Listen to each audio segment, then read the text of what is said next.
I woke up in a shallow grave with dirt filling my lungs and my husband's scent still clinging to my skin. The same hands that once promised to protect me had just tried to bury me alive. The taste of earth coated my tongue, thick and suffocating. I couldn't breathe, couldn't think. My body screamed in protest as I clawed upward through the loose soil, fingernails splitting, arms burning. Every movement sent fresh waves of agony through my ribs. Broken, definitely broken. When I finally broke through to air, I gasped and choked, spitting out mud and blood. The forest canopy spun above me, dark branches cutting across a pale sky. Dawn, or maybe dusk. I couldn't tell anymore. My wolf was silent, not dead. I could feel her somewhere deep inside, barely a flicker. Whatever they'd done to me had nearly severed our bond completely. They. The memory crashed over me like ice water. The rogues had come out of nowhere during my evening run. 3 of them, reeking of violence and bloodlust. I'd screamed for help through the mind link, felt Dominic's consciousness brush against mine. He was close, so close. And then, nothing. I'd fought them alone until my body gave out, until their fists and boots turned everything red. I remembered lying on the forest floor, tasting copper, watching through swollen eyes as my husband stepped into the clearing. Relief had flooded through me, even through the pain. Dominic. He'd come. He'd save me. But he'd just stood there, watching, his face empty of emotion as the rogues dragged my broken body toward a pre-dug hole in the earth. "She's weak," he'd said, his voice carrying over my dying gasps. "She'll never give me strong heirs." "Let the rogues finish her?" The lead rogue had laughed. "You sure, Alpha? Seems a waste." "Do it. Make it look like a rogue attack gone wrong. I'll need time to grieve properly before taking a new mate. They dumped me in the grave, covered me with dirt, left me to suffocate, except I hadn't. Stubborn, my mother used to say. Too stubborn to know when to quit. I rolled onto my side and vomited earth and blood. My whole body was a map of pain. Ribs, jaw, left arm, everything. But I was alive. That had to count for something. Getting to my feet took 3 tries. The world tilted dangerously, and I had to grab a nearby tree to keep from falling. My dress, what was left of it, hung in tatters. Bruises bloomed across every visible inch of skin, purple and black and ugly. I had to move. Had to get away before they came back to check their work, the pack borders. If I could just make it to the borders, I'd be outside Dominic's territory. He couldn't touch me there without breaking pack law. Not that he cared much about laws when they didn't suit him, but it was something. I stumbled forward, using trees for support. Every step felt like knives in my chest. Breathing hurt, existing hurt. How long had I been unconscious? Hours? A full day? The pack would believe whatever story Dominic told them. Grieving widower, beloved Luna killed by rogues. They'd never question their alpha, never suspect. My foot caught on a root and I went down hard. Pain exploded through my ribs and I couldn't stop the scream that tore from my throat. "Stupid!" I gasped into the dirt. "Get up! Get up!" But my body had finally hit its limit. I could feel consciousness slipping away again, pulling me down into darkness. No, not here, not like this. Dominic's words echoed in my head.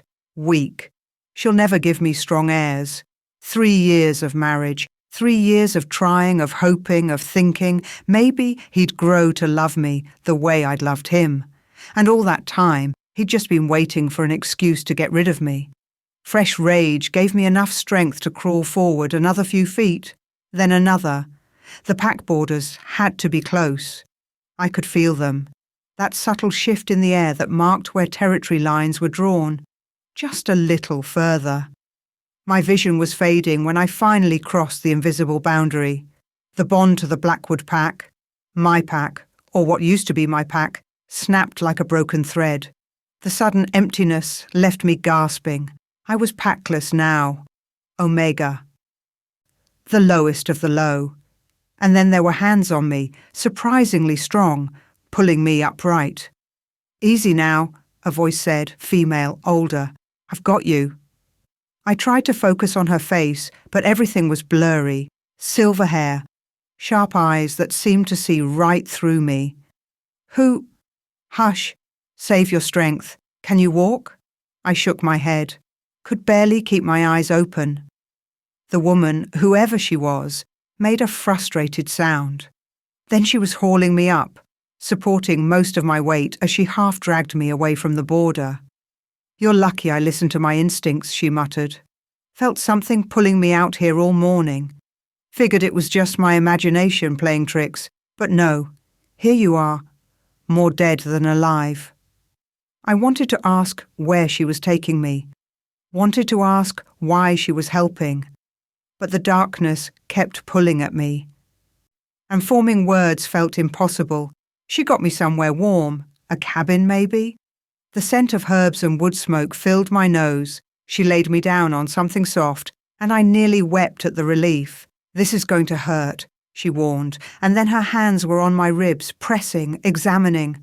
I screamed. Broken, she confirmed. Multiple fractures. Whoever did this meant to kill you. They did, I managed. I died, just didn't stay dead. The woman went still. Then she made a sound that might have been a laugh or might have been something darker. Well, that explains some things. She started working on me in earnest then, setting bones, wrapping bandages, pouring something bitter down my throat that made everything fuzzy around the edges. I drifted, caught between consciousness and oblivion. At some point, she leaned close. Her voice dropped to a whisper, meant for me alone. Your mother made me promise to find you if you ever needed me. I struggled to focus on her face. My mother? Hush now. Rest. She's dead. Died when I was young. The woman's expression was strange, sad and knowing, and something else I couldn't name. Your mother knew things, she said quietly, saw things before they happened. She knew you'd need me someday. Made me swear on my life I'd be there when the time came. Her fingers brushed hair back from my forehead, gentle. You're not who you think you are, child. Not what they told you. The blood in your veins is older than the Pack's, stronger. They should have never. But I was already falling, tumbling down into darkness before I could hear the rest. The last thing I registered was her hand holding mine, warm and steady. And the overwhelming certainty that when I woke up, nothing would ever be the same. Chapter 2. I woke to the smell of sage and something sharper, juniper maybe, or cedar. My body felt wrong, not painful exactly, but different, like I'd been taken apart and reassembled slightly off-center. The room came into focus slowly. Rough-hewn wooden walls, a window showing deep forest, shelves crowded with jars and bundles of dried herbs. Everything had a worn, lived-in quality that spoke of years, maybe decades in this place. I tried to sit up and was shocked when my body obeyed. 3 days ago, or however long it had been, I couldn't move without screaming. Now there was only a dull ache where the worst of the pain had been. Easy. Maven appeared in the doorway carrying a wooden tray. She looked exactly as I remembered, silver hair pulled back in a braid, weathered face, eyes that missed nothing. You've been out for 3 days. Your body needed the rest. 3 days? My voice came out rusty but functional. I touched my ribs experimentally. Tender, but not the stabbing agony I expected. How is that possible? I should still be dying? Maven set the tray on a small table beside the bed. Tea, from the smell of it, and something that might have been soup. You should be. Most wolves with your injuries would take weeks to heal, even with our enhanced abilities. You're not like most wolves. I stared at her. What did you give me? Herbs to help with the pain, clean your blood, but nothing that would cause this. She gestured at me, and I realized I'd thrown back the blanket without thinking. My torso was wrapped in bandages, but I could see the edges of bruises that should have been deep purple. Instead, they were fading, yellow-green. Healing. I don't understand. No, you wouldn't. Maven pulled up a chair and sat, studying me with that unnerving intensity. Tell me what you know about your parents, Sarah. Your real parents. The question caught me off guard. My parents are dead. Were dead.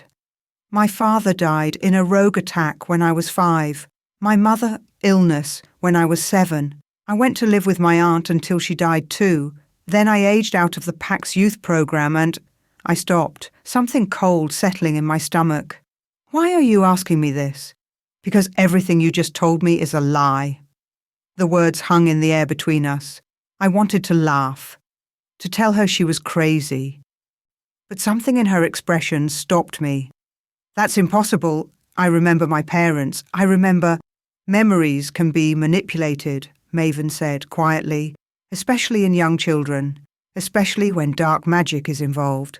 She leaned forward, elbows on her knees. 3 days ago, when I brought you here, you were dying. I've been a healer for 50 years, Sarah. I know death when I see it. You should have died in that grave, or on the border, or in your sleep that first night. But you didn't. I'm stubborn. It came out defensive. You're more than stubborn. Maven stood and moved to one of her shelves, pulling down a leather-bound journal. Old by the look of it. The pages crackled when she opened it. 25 years ago, the Lycan King's infant daughter was stolen from the royal compound, vanished without a trace. The king tore apart half the continent searching for her, but she was gone, hidden by magic so powerful that even royal trackers couldn't find her scent. My heart was beating too fast. That's just a story. The Lycan royals are myths, old pack legends. Are they? Maven turned the journal toward me. The page showed a drawing of a crest, a wolf's head surrounded by a crown of stars. Even rendered in faded ink, it seemed to shimmer. The Lycan bloodline is very real, child, and very dangerous to those who want to control the packs. I couldn't look away from the drawing. Something about it pulled at me, familiar in a way that made no sense. Why are you telling me this? Because you need to understand what you are before you decide what to do next. Maven closed the journal gently. Your mother, your birth mother, was the Lycan King's only child. She died protecting you the night you were taken. Your father, he lost his mind with grief. Some say he's still searching.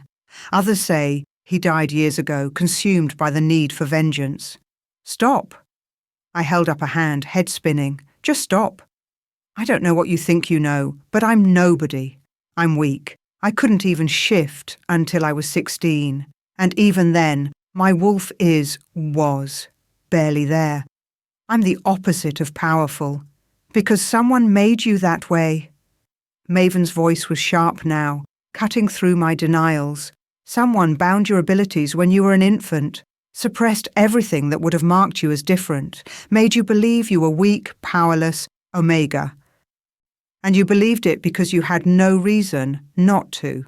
This is insane. Is it? She moved closer. Explain to me how you're healing from injuries that should have killed you. Explain how you survived being buried alive.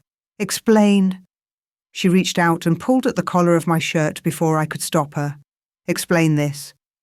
I twisted to look over my shoulder, catching a glimpse of my back in the mirror across the room. There, on my left shoulder blade, was a mark I'd never seen before. The same crest from Maven's journal, rendered in what looked like silver ink beneath my skin. It seemed to pulse with its own light. That's not... I don't have any birthmarks. I would know if... It was hidden, covered by the same magic that bound your abilities. Maven released me and stepped back. The binding is breaking, Sarah. And your near-death experience cracked it. That's why you're healing so fast. Why you can feel your wolf stirring again. The power that was always yours and is starting to seep through. I couldn't breathe. Couldn't think. No, you're wrong. You have to be wrong. Look at your eyes. What? Look at your eyes. I turned to the mirror fully this time, and what I saw froze the denial on my lips. My eyes had always been brown, plain, ordinary brown, the kind of brown that blended into crowds, that people forgot 5 minutes after meeting me. But the eyes staring back at me from the mirror weren't brown anymore. They were silver, not grey, not light blue, pure liquid silver, bright enough to be almost luminous in the cabin's dim light. Like moonlight given form, like nothing I'd ever seen outside of ancient pack stories about the first wolves. "No," I whispered. But even as I said it, I could feel something unfurling inside me, something that had been locked away so long I'd forgotten it existed. Power. Raw and ancient and utterly terrifying. My wolf suddenly surged forward in my mind, stronger than she'd ever been. Not the weak, barely there presence I'd grown used to. This was different. This was right. This was what I should have felt all along. "Finally," she seemed to say, "finally, you see." I stumbled backward and sat down hard on the bed. "This isn't real. I'm hallucinating. You drugged me with something. I wish I had." Maven's expression was grim. "This would be easier if you were just sick. But you're not. You're exactly what I said you are, the lost heir to the Lycan throne. And you're in more danger than you realize." "Danger from what?" "I'm nobody. Even if this is true, and I'm not saying it is, I'm nobody. I don't want to be a queen or whatever. I just want—" My voice cracked. "I just want to understand why my husband tried to kill me." The sympathy in Maven's eyes was almost worse than the revelations. "That's the other thing you need to know. Your husband's family, the Cains. They're not what they appear to be." A cold weight settled in my stomach. "What do you mean?" "The Cain family rose to power 25 years ago. Before that, they were minor players. Mid-level alphas at best. But after the Lycan princess disappeared, they suddenly had influence, territory, power." Maven pulled out another journal, newer than the first. "I've spent years tracking this, Sarah, piecing it together. The Cains were the ones who orchestrated your kidnapping." "That's impossible. Dominic's father wasn't even Alpha Prime back then." "No, but he was ambitious, and he had connections to dark magic practitioners. Wolves who wanted to see the Lycan bloodline ended." Maven flipped through pages covered in notes, maps, names. "Marcus Cain made a deal. Help eliminate the heir, and he'd be elevated to Alpha Prime of the Northern Territories. He'd have power and protection. All he had to do was make sure you never discovered what you were." My hands were shaking. I clasped them together to make it stop. "Dominic married me. He didn't know. No, he didn't." Maven's voice gentled slightly. "Your binding was too good. Even you didn't know. He married you thinking you were exactly what you appeared to be. A weak Omega from a minor pack family, someone who could give him connections but wouldn't threaten his position. When you failed to get pregnant—" "The binding," I breathed. "It prevented—" "Your body wouldn't allow it. Not while your true nature was suppressed. You can't create life when your own is being strangled." Maven closed the journal. "So Dominic decided to cut his losses. Found some rogues willing to do his dirty work. Probably planned to marry someone more suitable. Someone who could actually give him heirs." I thought about the 3 years I'd spent trying to be a good wife, a good Luna, making myself smaller, quieter, weaker to fit what Dominic wanted. And all that time, he'd been planning to dispose of me like trash. The anger that rose up felt different than any rage I'd experienced before. Hotter, sharper. I could feel it crackling under my skin like lightning. "Sarah." Maven's voice was sharp. "Control it." "Control what?" "The power. You're not ready to—" But it was too late. Something inside me snapped, and the cabin suddenly flooded with silver light. My light. It poured from my skin. My eyes filled every corner of the room until Maven had to shield her eyes. I could feel everything. The forest around us, the animals in the trees, the earth beneath the cabin, every living thing for miles, all connected by invisible threads that I could suddenly sense. "Sarah, Breathe. Maven's voice cut through the overwhelming rush of sensation. I gasped, and the light flickered, dimmed. Slowly, I pulled it back into myself, though I could still feel it humming beneath my skin. What was that? I managed. That was your birthright. Maven lowered her hand cautiously. Lycan royalty can sense and influence all wolves within their territory. What you just felt was a fraction of your full abilities. Once the binding breaks completely, she shook her head. You'll be more powerful than any alpha alive. I don't want to be powerful. I just want. But I didn't know how to finish that sentence. What did I want? Revenge?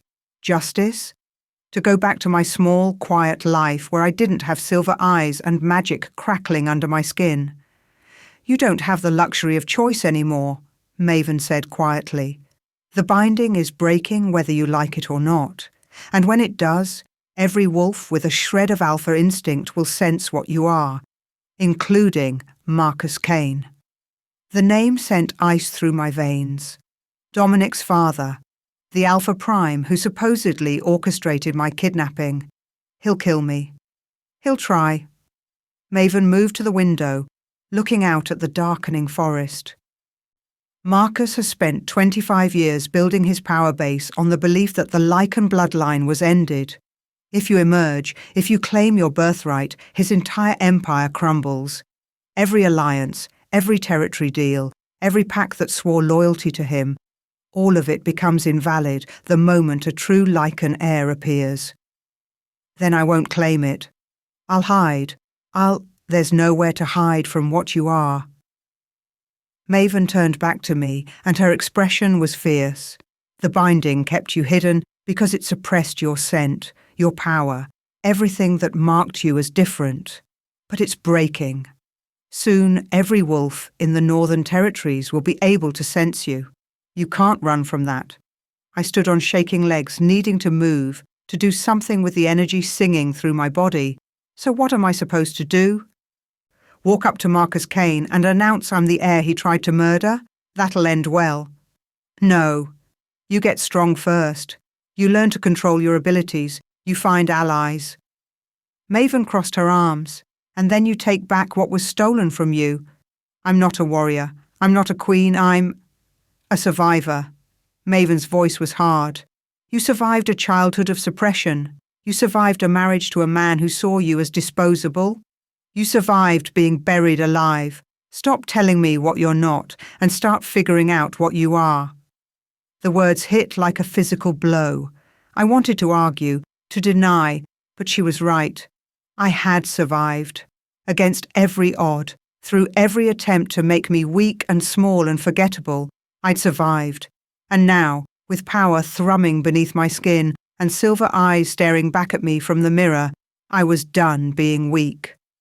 How long do I have, I asked, before the binding breaks completely?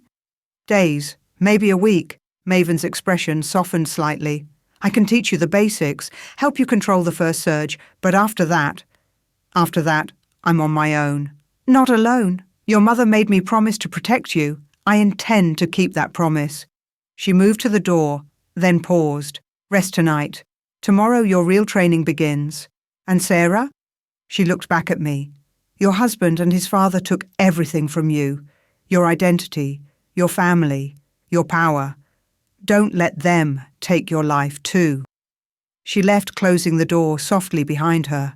I stood in the silence, feeling the unfamiliar weight of power in my veins. My reflection stared back at me. Silver eyes, marks of a heritage I'd never known. Strength I'd never imagined. Somewhere out there, Dominic was probably planning his mourning period, choosing his next wife, living his life as if I'd never existed. And his father, Marcus Kane, sat on a throne built on my family's graves. The old Sarah would have been terrified, would have run and hidden and hoped to disappear. But the old Sarah was dead, buried in a shallow grave by the man she'd loved. What rose from that grave was something new, something dangerous, something they should have killed when they had the chance. I touched the birthmark on my shoulder, feeling the truth of it sink in. I was the Lycan Heir, and it was time to come home. Chapter 3. The morning sickness hit me during combat training, which was less than ideal when Maven was trying to teach me how to take down an opponent twice my size. Again, Maven barked, circling me in the clearing we'd been using for the past 8 weeks. You're still hesitating. A real enemy won't give you time to think. I wiped my mouth with the back of my hand, trying to ignore the nausea rolling through my stomach. I'm fine, let's go. You're not fine. You've been sick every morning for a week. Maven's sharp eyes missed nothing. When was your last heat? The question caught me off guard. I don't know. Before everything. I'd been so focused on training, on controlling the power that grew stronger every day, that I hadn't paid attention to my body's rhythms. Maven swore, low and creative. Come with me. 20 minutes later, I was staring at a wooden cup of Maven's herbal tea, while she examined me with the clinical efficiency of someone who delivered half the pups in 3 territories. You're pregnant, she said flatly. The words didn't compute at first. That's impossible. The binding prevented. The binding is broken. Has been for weeks now. Maven sat back, wiping her hands. Your body is functioning as it should have all along, which means any previous encounters could result in conception. Dominic, before he tried to kill me, when I'd still thought he might actually love me. I touched my stomach, feeling nothing different. Nothing changed. How far along? Hard to say with Lycan physiology. Your kind carry differently than normal wolves. Maven studied me. The pregnancy will progress faster, much faster. I'd estimate you'll deliver in 5 months instead of 9. 5 months? I had 5 months before I'd be responsible for another life. Before Dominic's child, my child, would be born into this mess. Does this change things? I asked, quietly. That depends. Does it change things for you? I thought about it, thought about the baby growing inside me, carrying my blood and Dominic's, thought about how he tried to bury me alive, not knowing what I carried. No, I said finally. It doesn't change anything. He tried to kill me. He doesn't get to be a father. Maven nodded slowly. Then we continue, but carefully. Your body is under enough stress without adding high-risk training. The next 2 months were a careful balance of pushing my limits and protecting the life inside me. Maven adjusted my training, focusing more on control than raw power. And the power, God. The power was intoxicating. I could shift now. Not just into wolf form, but into something else entirely. The first time it happened, I terrified us both.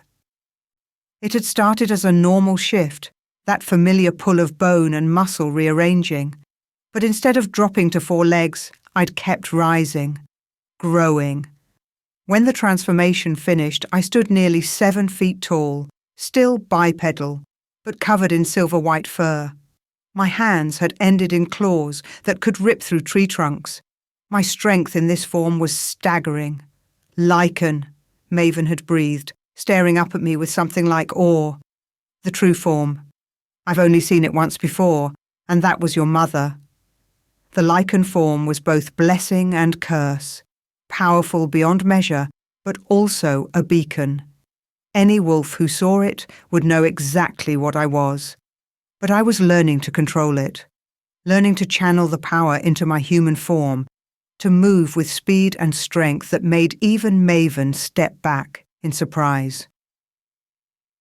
Learning to sense other wolves from miles away, to read their intentions, to command them with nothing but my will.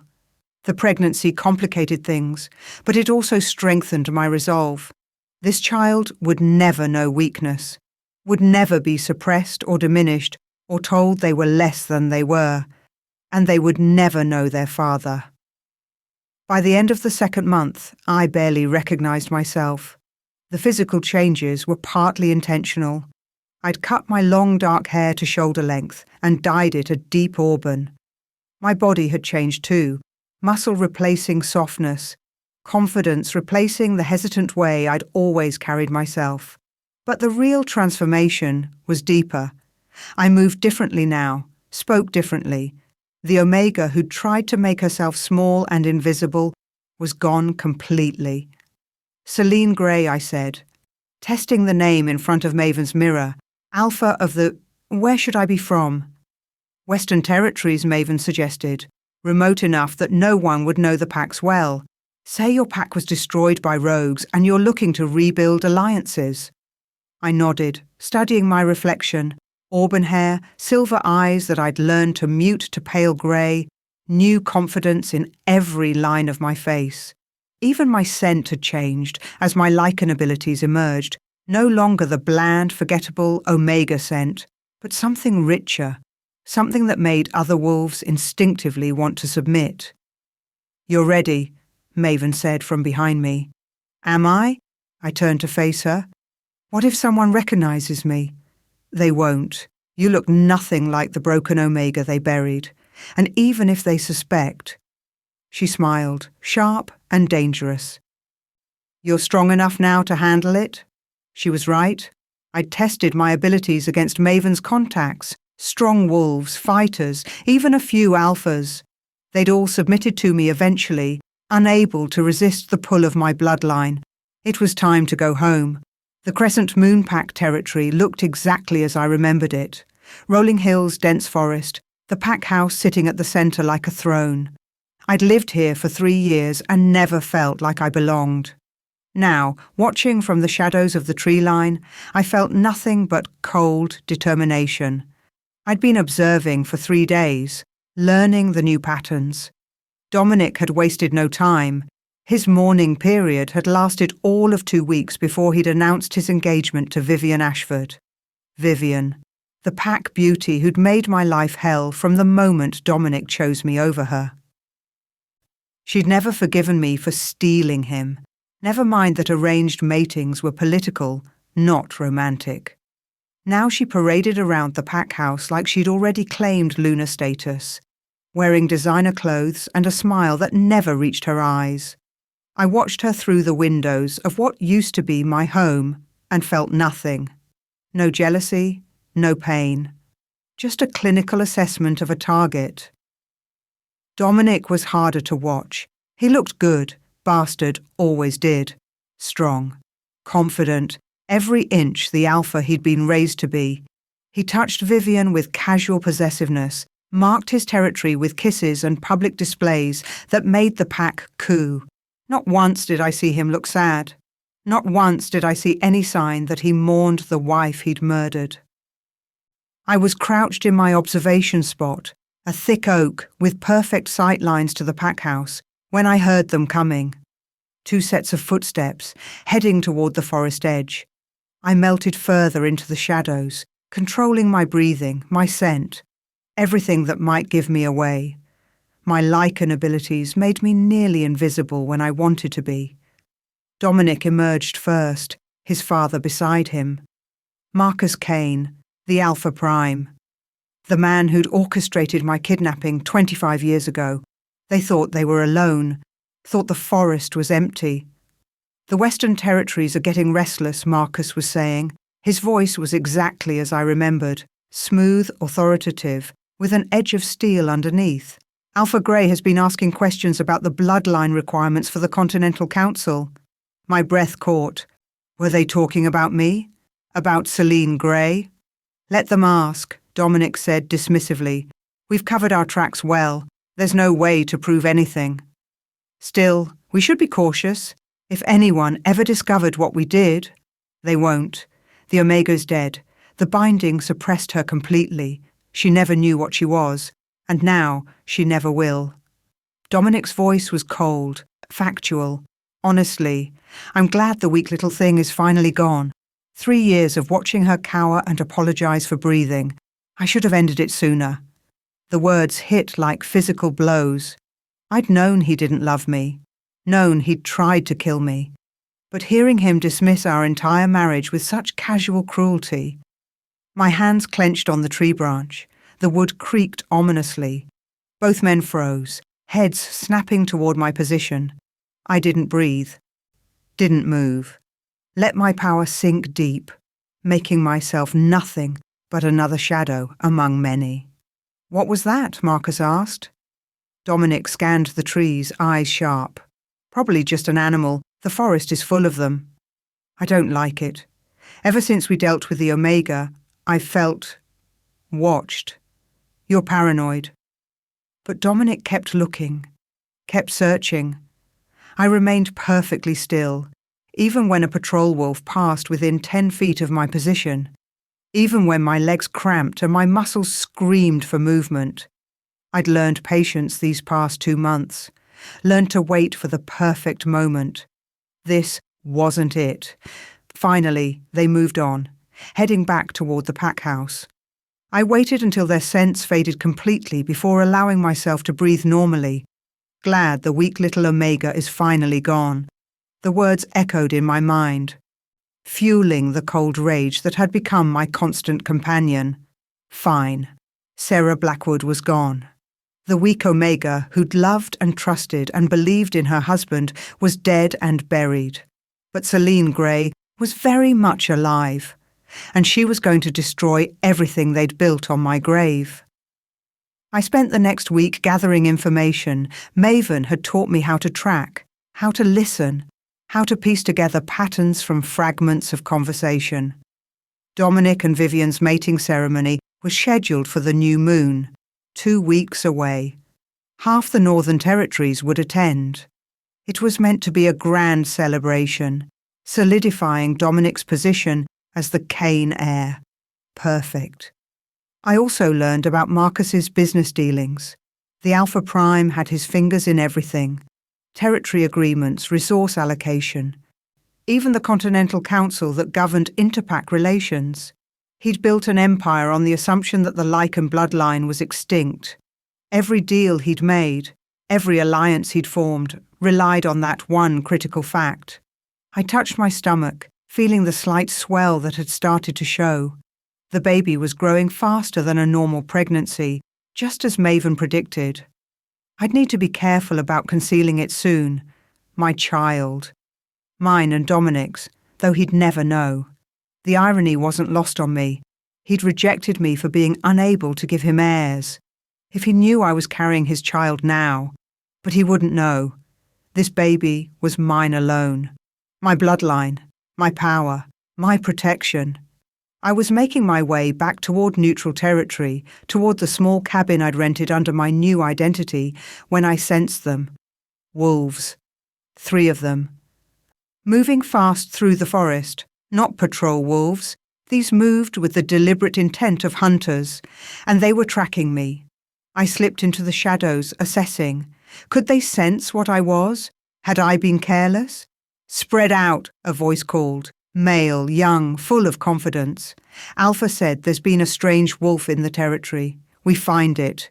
We eliminate it. My wolf stirred, eager for the fight, but I pushed her down. This wasn't the time. I needed to stay hidden, stay there. One of them spotted me, despite my best efforts at concealment. By the oak! Damn it! They charged, and I had a split second to decide, run or fight. The old Sarah would have run, would have submitted, apologized, tried to talk her way out. But I wasn't her anymore. I stepped out of the shadows fully, letting them see me. 3 wolves, all in their early 20s, all radiating the cockiness of youth and strength. You're trespassing, the leader said. He was already shifting, bones cracking, fur rippling across his skin. The others followed suit. 3 wolves against 1 human woman. They thought this would be easy. I smiled. Am I? My voice was calm, unbothered. I was under the impression the forest borders were open to allied packs. We don't have any allied packs with your scent, the leader growled, now fully wolf, which means you're rogue. I'm Celine Gray. I let power seep into my voice, just enough to make them hesitate. Alpha of the Western Territories, and you 3 are making a very serious mistake. The wolves paused, uncertainty flickering across their faces. An alpha. They hadn't expected an alpha. But then the leader snarled, recovering. Western Territories is 2,000 miles away, prove it. Gladly. I let the shift take me, but not into wolf form, into the Lycan. The transformation was faster now, smoother. Bones lengthened, muscles expanded, silver-white fur covered my body. When I finished, I towered over them, claws gleaming in the moonlight. All 3 wolves dropped immediately, bellies to the ground, whimpering. Still want to eliminate me? I asked, my voice deeper in this form, but still recognizable. The leader was shaking. Forgive us, Alpha. We didn't know. You didn't think. I took a step forward, and they pressed themselves flatter against the earth. You assumed a lone wolf meant weakness. That was your first mistake. Another step. Your second was attacking without assessing your target. I leaned down, letting them feel the full weight of my power. What's your name? C. Carter, Alpha. Carter Brooks. Well, Carter Brooks, you're going to deliver a message for me. I shifted back to human form, enjoying the shock on their faces as they realized I could control the transformation so precisely. Tell your Alpha that Selena Gray requests an audience. Tell him I'm interested in forming an alliance with the Crescent Moon Pack. Carter's eyes widened. You want to ally with us? After we attacked you? You're young, you made a mistake. I'm willing to overlook it this once. I smiled, and it was all teeth. But only once. Am I clear? Yes, Alpha. Crystal clear. Good, now go. They fled, tails between their legs, and I listened to their retreat with satisfaction. It was a risk, revealing myself this way, but necessary. I needed access to the pack, needed to get close to Dominic and Marcus. And what better way than as a visiting Alpha, looking to make alliances? They'd never suspect Selena Gray was the wife they'd murdered. I touched my stomach again, feeling the baby move for the first time. Just a flutter, barely noticeable. But it was there. Your father thinks he won, I whispered. Thinks he's safe. But we're going to show him exactly what happens when you try to bury a Lycan. The baby kicked again, stronger this time. I smiled. That's my girl. Or boy. I didn't know yet. Didn't matter. What mattered was that in 2 weeks, I'd walk into the Crescent Moon Pack as Selena Gray. I'd smile at my murderer, shake hands with the man who'd ordered my kidnapping, and I'd start tearing their world apart, piece by piece. They wanted the weak Omega gone. Fine. She was gone. What they got instead was so much worse. Chapter 4, the Continental Alpha Summit, was exactly the kind of pageantry I'd expected. All power plays and posturing wrapped in formal wear and false smiles. The grand ballroom of the Silvercrest Hotel glittered with crystal chandeliers and the combined wealth of 50 pack territories. Alphas from across the continent mingled with their entourages, sizing each other up, forming alliances, breaking them just as quickly. The air was thick with competing dominance, everyone trying to establish their place in the hierarchy. I stood at the entrance, letting them look. Maven had outdone herself. The dress was midnight blue, nearly black, cut to accentuate curves I'd never had as Sarah. The pregnancy wasn't showing yet. I'd learned to use my Lycan abilities to redistribute the slight swell, though it took constant concentration. My auburn hair was styled in loose waves, and Maven's cosmetics had made my eyes appear more grey than silver. But it was more than appearance. It was the way I held myself, the absolute confidence that radiated from every pore. Sarah Blackwood had slouched, apologised with her posture, tried to take up as little space as possible. Selena Gray owned every inch of ground she stood on. Alpha Gray, the summit coordinator rushed over, slightly breathless. We weren't expecting you until tomorrow. I prefer to arrive early, I said smoothly, assess the room before making my presence known officially. Of course. Let me introduce you to... That won't be necessary. I prefer to make my own introductions. I handed him my wrap and walked into the ballroom before he could protest. The effect was immediate. Conversations stuttered. Heads turned. The weight of multiple alpha gazes settled on me like physical pressure. I smiled and kept walking, letting them feel the pull of my bloodline. Not enough to give away what I truly was, but enough to make them want to submit, want to follow, want to earn my approval. "Now that's an entrance," someone murmured nearby. I made my way to the bar, hyper-aware of every eye tracking my movement. The bartender, a young wolf trying very hard not to stare, fumbled my drink order. "Sparkling water," I repeated patiently, "with lime." I couldn't risk alcohol, not with the baby, though part of me wanted something stronger for what was coming. "Celine Gray," the voice came from behind me. Male, confident, with an edge of authority that made lesser wolves step aside automatically. I turned slowly, knowing exactly who I'd see. Marcus Kane stood 3 feet away, immaculate in a tailored suit that probably cost more than most wolves made in a year. He was in his 50s, but wore it well. Strong features, grey threading through dark hair, eyes that missed nothing. The kind of man who'd built an empire on ruthlessness and political savvy. The man who'd ordered my kidnapping, who'd stolen my childhood, my identity, my family. I looked at him and felt nothing but ice. "Alpha Prime Kane," I said, offering my hand. "A pleasure." His handshake was firm, assessing. His eyes travelled over me with the clinical evaluation of someone sizing up an asset. Or a threat. "The mysterious Alpha from the Western Territories," he said. "We don't often get visitors from your region. The packs there tend to be insular. We value our privacy, but recent events have made me reconsider my isolationist stance."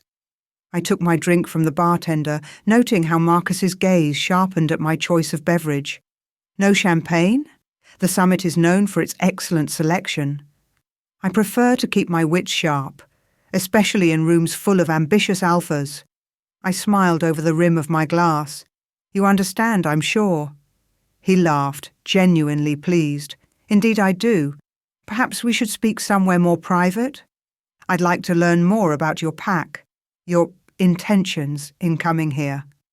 Every instinct screamed at me to refuse, but this was what I'd come for, the chance to get close, to understand my enemy. "Lead the way." Marcus guided me toward one of the private alcoves off the main ballroom, his hand at the small of my back. The touch made my skin crawl, but I endured it. The alcove offered a view of the ballroom while providing relative privacy. Marcus positioned us so we could see the room, but wouldn't be easily overheard. "Tell me, Alpha Grey," he began, settling into the chair across from me like a king on a throne. "What brings you to the summit? The Western Territories have stayed neutral in continental politics for decades." "Change of leadership often brings change of policy," I said carefully. "My predecessor believed in isolation.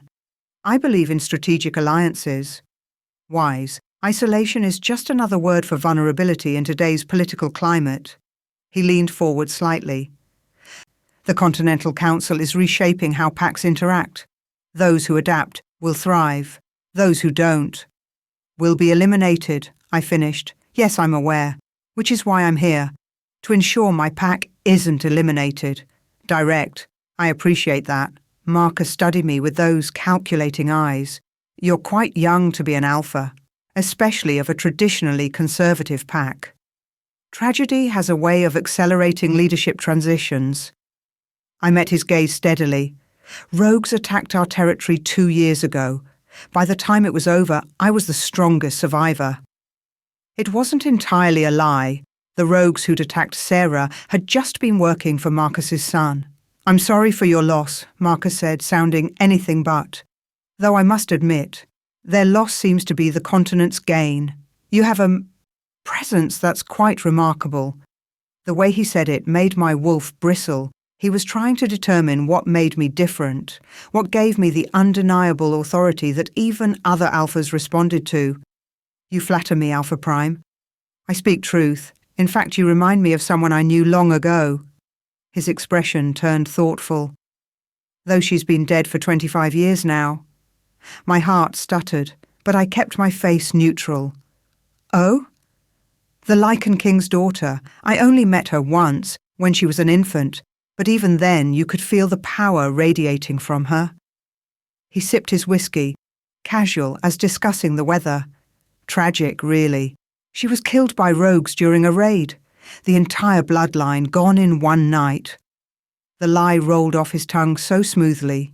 He'd told it so many times, he probably believed it himself. I've heard stories about the Lycan royalty, I said carefully. Most dismiss them as myth. Most are fools, Marcus's eyes gleamed.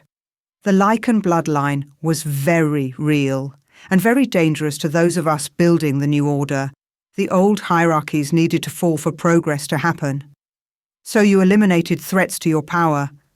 I kept my voice neutral, curious, nothing more. A sound strategy. Necessary strategy. The king's daughter would have grown into a force we couldn't control. She had to be dealt with. He smiled, and it was all shark. I've built everything on the foundation of that necessity. The Northern Territories, the Continental Council, the New Pack Order. None of it would exist if the old bloodline still held power. He was confessing, sitting here, drinking expensive whiskey. Confessing to murder and treason like it was a business decision. My hands clenched on my glass. The water inside began to shimmer strangely, responding to my barely controlled power. "Forgive me," I said, setting the glass down before it shattered. "I find political history fascinating. You must have been quite young when this happened." "Ambitious," Marcus corrected. "Young and ambitious, and willing to do what others wouldn't. That's how empires are built, Alpha Grey, through the courage to eliminate obstacles." Before I could respond, before I could decide if I wanted to rip his throat out right here, a new presence entered my awareness. Dominic. I felt him before I saw him. That pull of recognition that had nothing to do with love and everything to do with the mate bond we'd once shared. Broken now, shattered when he tried to kill me. But still present enough to make my wolf stir. He approached the alcove, Vivian on his arm like an expensive accessory. She wore red, bold choice, and clung to him with the desperation of someone who knew their position was precarious. "Father," Dominic said. Then his eyes landed on me and something flickered across his face. Confusion, recognition, desire. He had no idea why. "Dominic, Vivian." Marcus gestured to me. "Allow me to introduce Alpha Selene Grey of the Western Territories. Alpha Grey, my son Dominic Kane, Alpha of the Crescent Moon Pack, and his mate Vivian." "Fiancé," Vivian corrected quickly. "The mating ceremony is next week." I stood, offering my hand to Dominic first. Protocol dictated he take precedence as an alpha, even though every instinct in me wanted to ignore him completely.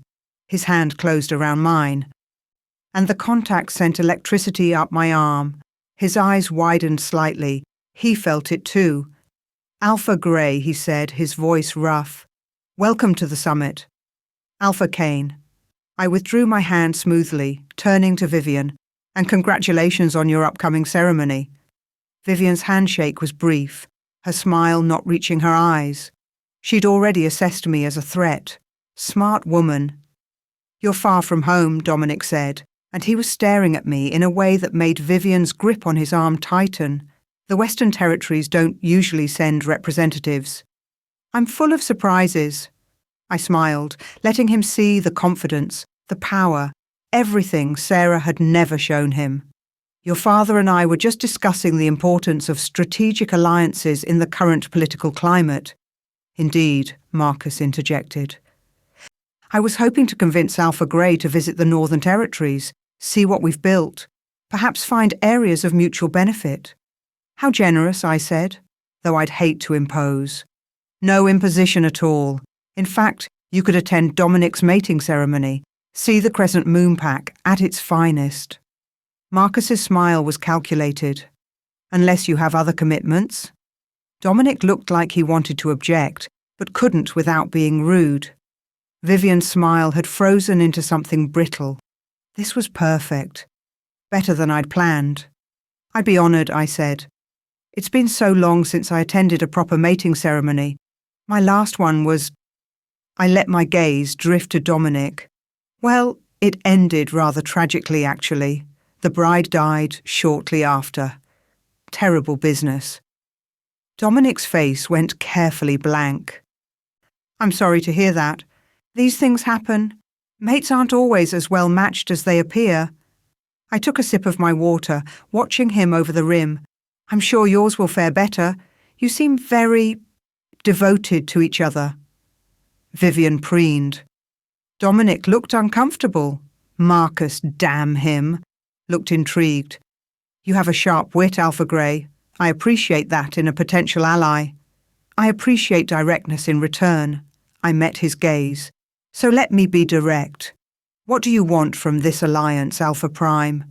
What are you really after? The question caught him off guard. Just for a second. Then he smiled, approving. Power recognizes power, he said. I've built an empire, but empires need to grow or die. You have something I want, access to the Western Territories and their resources. I have something you want, protection, political influence, a seat at the Continental Council, and all it costs me is my independence. All it costs you is isolation. There's a difference. Marcus leaned back. Think about it. You're a young alpha, clearly powerful but alone. How long before someone sees your territory as an opportunity rather than a threat? How long before you're fighting off incursions from all sides? He wasn't wrong. If Selene Grey actually existed, she'd be in exactly that position. I'll consider your offer, I said. But I don't make decisions lightly. I wouldn't respect you if you did. Marcus stood, finishing his whiskey. Dominic, show Alpha Grey around the summit. Introduce her to the other regional leaders. Vivian, come with me. There are some people you should meet. Vivian looked like she wanted to argue, but Marcus's tone left no room for disagreement. She shot me a venomous look before allowing herself to be led away, leaving me alone with Dominic. He stared at me like I was a puzzle he couldn't solve. Have we met before? I don't believe so. I would remember. I started walking toward the ballroom, forcing him to follow. Though I've heard much about the Crescent Moon Pack. Your reputation precedes you. Does it? He moved to walk beside me, too close, invading space in a way that was both alpha posturing and something more. What have you heard? That you're ambitious, ruthless when necessary, politically savvy. I paused, looking up at him. That you recently lost your mate under tragic circumstances. He flinched, actually flinched. Yes, Sarah. She was killed by rogues 2 months ago. How terrible. I kept my voice sympathetic. You must miss her terribly. We weren't. It was an arranged mating. Political? He said it automatically, the same lie he'd probably told everyone. I'm sorry she died, of course, but we weren't in love. Of course not. Love is such an inconvenient emotion for alphas. I let some steel enter my voice. Much easier to simply dispose of inconvenient mates and move on to more suitable ones. Dominic stopped walking. What did you just say? I said it must be convenient to move on so quickly. 2 months is hardly any time at all to grieve. I turned to face him fully. But then, why grieve someone you never valued in the first place? His jaw clenched. You don't know anything about my relationship with Sarah. Don't I? I stepped closer, using my height. I was taller now, stronger. Nothing like the woman he'd buried. I know she was weak. I know she disappointed you. I know you're better off without her. I smiled, cold and sharp. Isn't that what you tell yourself? Who the hell are you? But even as he said it, his eyes were travelling over me, his wolf responding to mine in ways that clearly frustrated him. I told you, Selene Grey, Alpha of the Western Territories, though you seem to think I'm someone else. You remind me of... Mum, he stopped, shaking his head. No, that's impossible. What's impossible? Nothing. You just... There's something about you that feels familiar. Your scent, maybe, or the way you move. He was closer now, drawn, despite himself. It's driving me crazy. Good. I wanted him crazy, wanted him confused and off balance and unable to explain why this stranger affected him so much. But then the room tilted, not metaphorically, actually tilted, the floor lurching under my feet. "Alpha Grey?" Dominic's voice sounded distant. The baby. Something was wrong with the baby. I could feel it draining energy from me, demanding more than I could give. The Lycan pregnancy was accelerating faster than Maven predicted. My body was trying to support two beings at once, my power and the baby's developing abilities, and it was too much. "I'm fine," I managed. "Just need some air." But the room was spinning now. Darkness creeping in at the edges of my vision. I felt Dominic's hands on my arms, steadying me. "You're not fine. Let me get a healer." "No," the word came out sharp. I couldn't let anyone examine me, couldn't risk them discovering the pregnancy. "I just need—" The world went black. The last thing I registered was Dominic catching me as I fell, his voice calling for help. And the overwhelming scent of his concern mixing with something else. Recognition. On some level, buried deep, his wolf knew exactly who I was, and that terrified me more than anything. Chapter 5. I woke to the antiseptic smell of medical facilities and the steady beep of monitors. The medical wing. Damn it. My hand went immediately to my stomach, relief flooding through me when I felt the baby's presence, weaker than before, but still there, still alive. "You're awake." My eyes snapped open to find Dominic sitting in a chair beside the bed, looking rumpled and concerned in a way that made my chest tight. "What happened?" I pushed myself up, ignoring the way the room spun slightly. "How long was I out?" 4 hours. You collapsed in the ballroom." His eyes were searching my face, looking for answers I couldn't give. "The doctors want to run more tests, but you were resistant in your sleep. Apparently you nearly broke one intern's wrist when he tried to take blood." Good. My Lycan instincts were protecting me, even unconscious. "I don't like being poked and prodded," I said, swinging my legs over the side of the bed. "I'm fine now. I should go." "You're not fine." Dominic stood, moving to block my path. "Whatever's wrong with you, it's serious. Your vitals are none of your concern." I met his gaze steadily. "I appreciate your hospitality, Alpha Kane, but I'm perfectly capable of taking care of myself." "Are you?" His voice dropped lower, more intimate. "Because from where I'm standing, you look like you're about to collapse again." Before I could respond, the door opened and a doctor entered. Older wolf, grey-haired, with the competent air of someone who'd seen everything. "Alpha Grey, you're awake. Excellent." He moved to check the monitors, frowning at the readings.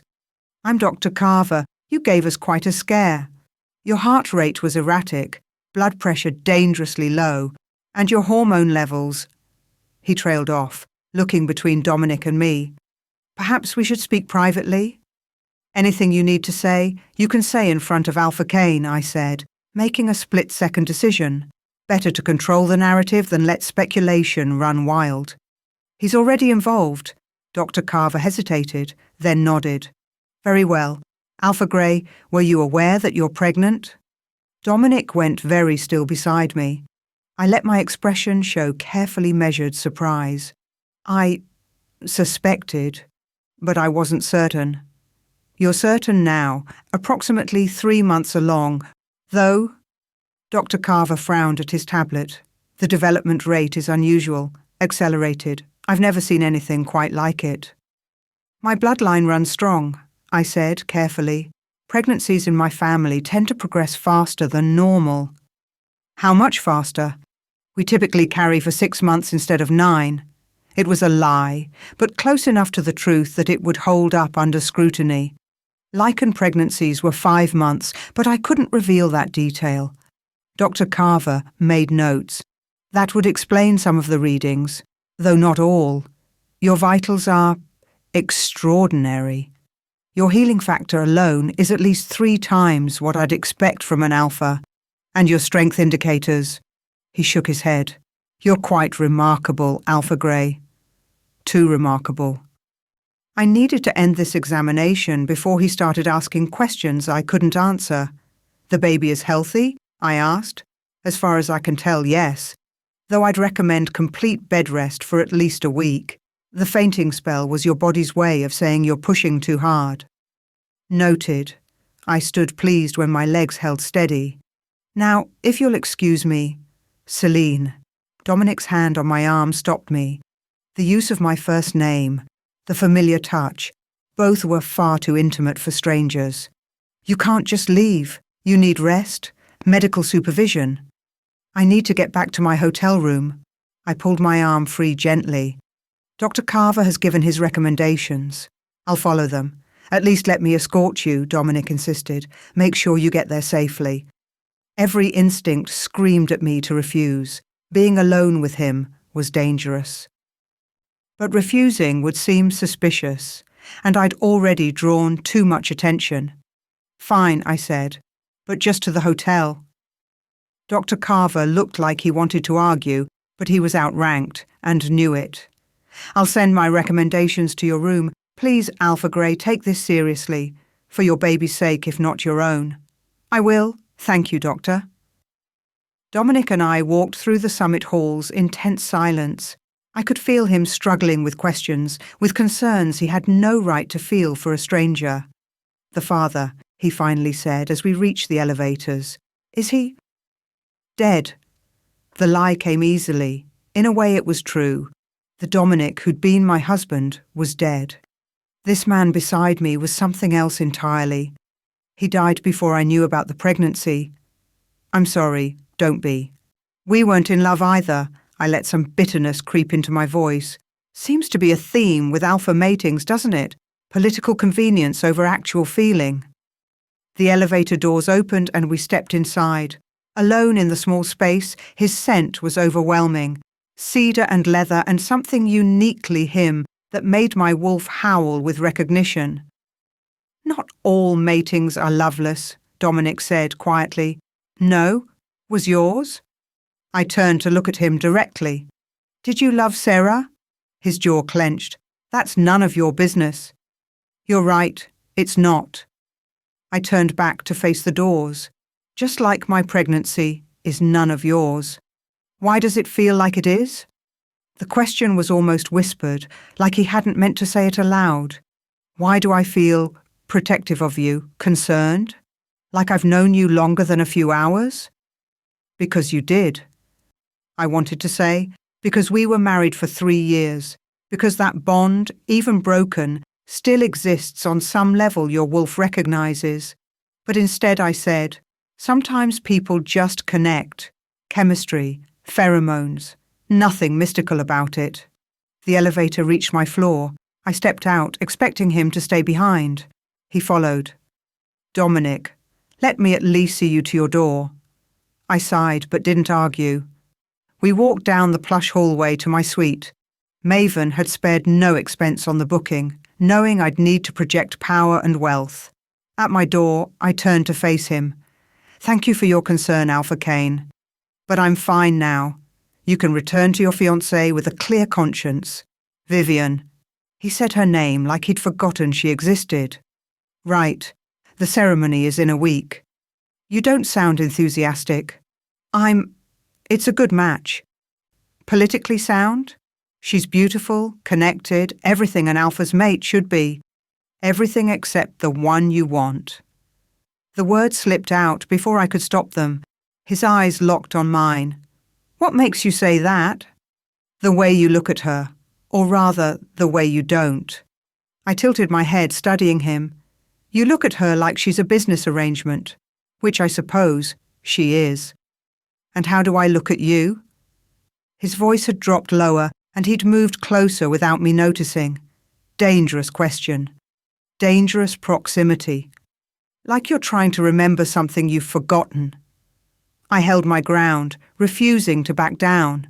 But that's impossible, isn't it? We just met. We just met, he repeated, but he sounded uncertain. For a moment, we just stood there, too close. The air between us charged with something neither of us should be feeling. Then my door flew open and Maven stood there, eyes blazing.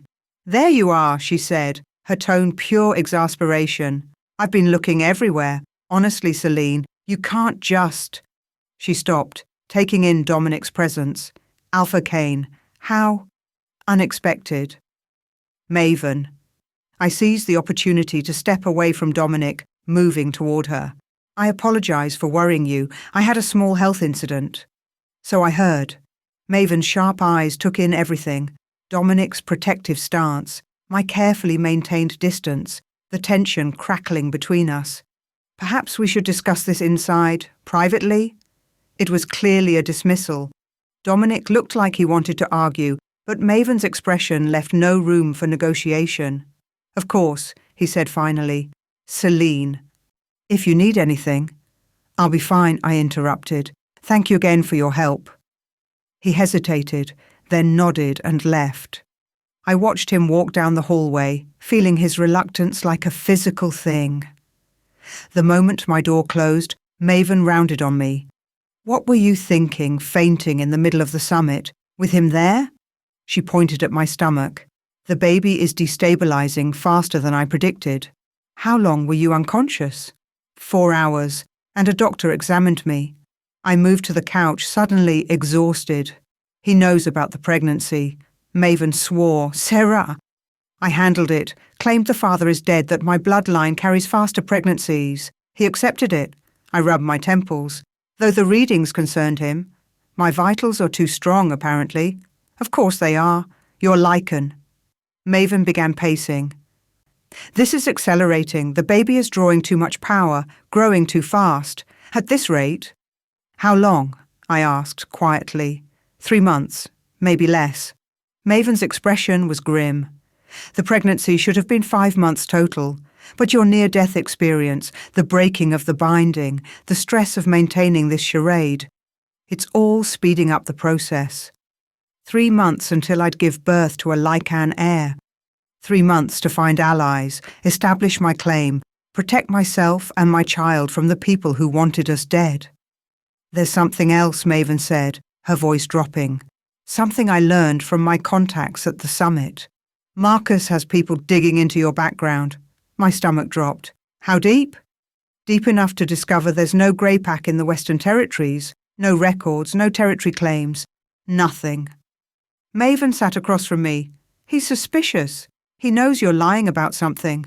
"How long before he figures out what?" "Days, if we're lucky. Hours if we're not." Maven leaned forward. "Sarah, you need to understand what's at stake here. There are ancient laws regarding the Lycan bloodline. Laws that were never repealed because everyone assumed the bloodline was extinct." "What kind of laws?" "Succession laws, protection laws." Maven's expression was grave. "And execution laws. If a threat to the bloodline is discovered, if someone finds a heir before that heir can formally claim their birthright, they have the legal right to eliminate them, both the heir and any offspring." The room went cold. "You're saying if Marcus discovers who I am before I can claim my position as Lycan Heir, he can legally kill you and the baby?" "And he will." Maven's voice was hard. "Marcus built his empire on your family's graves.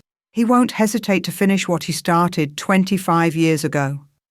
I touched my stomach, feeling the baby move, stronger now, demanding more energy with each passing day. "Then, we need to move faster. I need to claim my birthright before he discovers the truth." "That's easier said than done.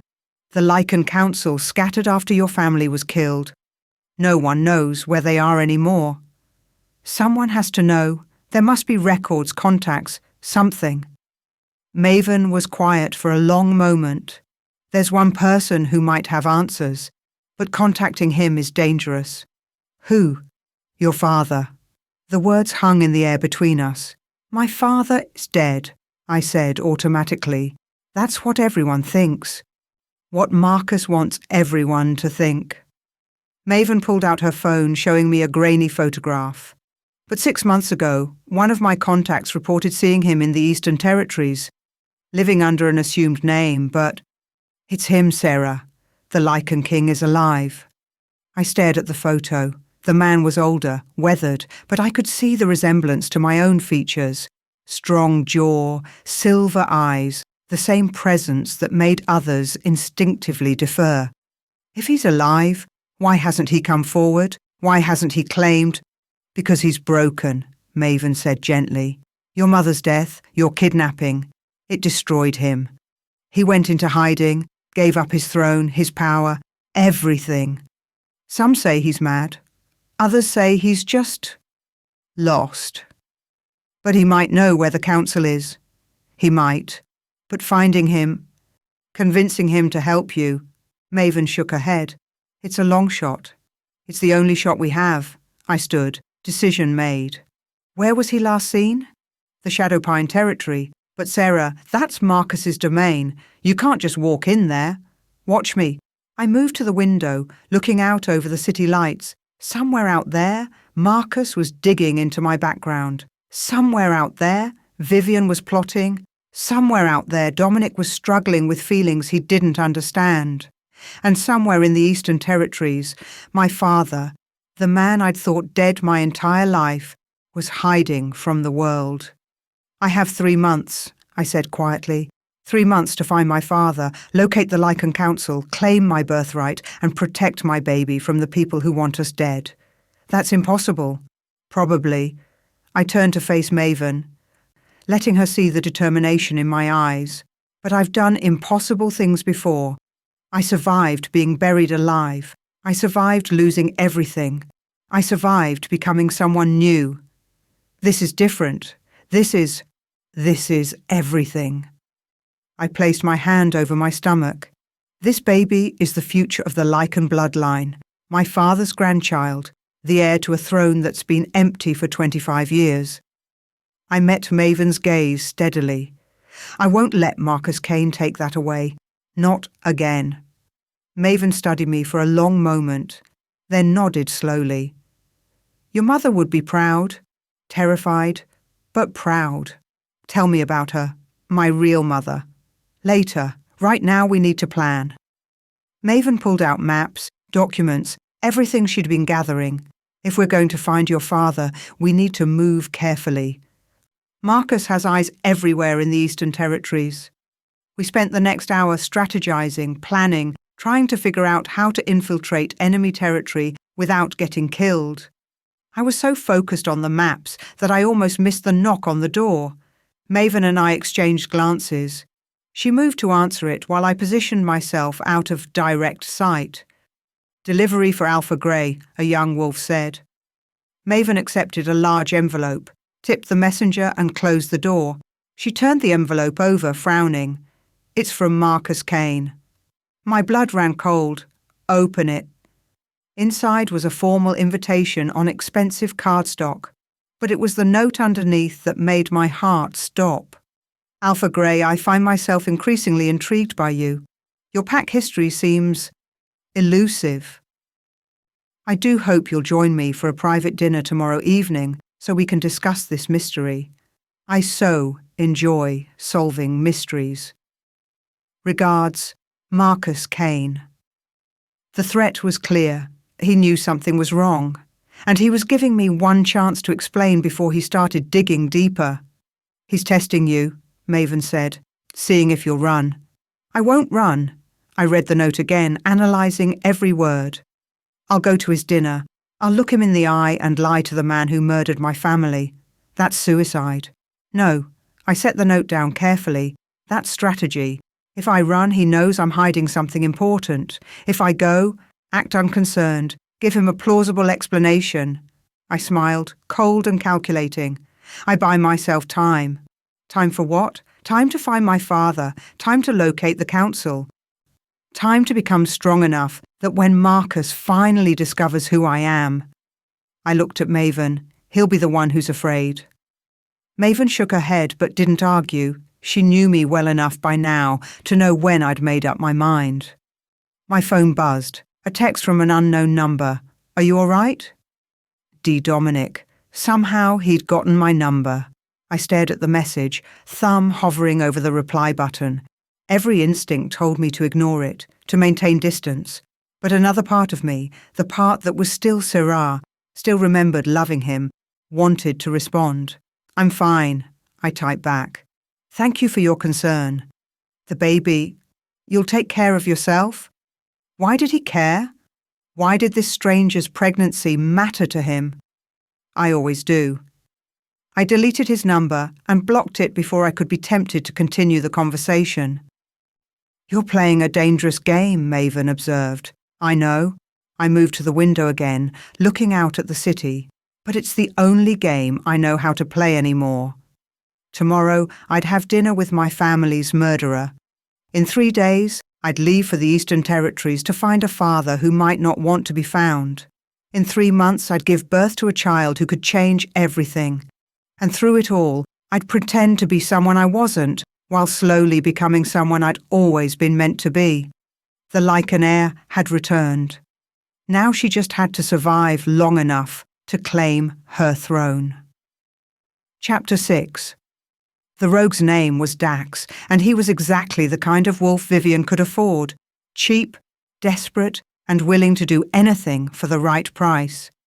He'd spent 3 days combing through the old pack lands, searching for anything connected to Sarah Blackwood's death. Most rogues would have given up after the first day, but Dax was thorough.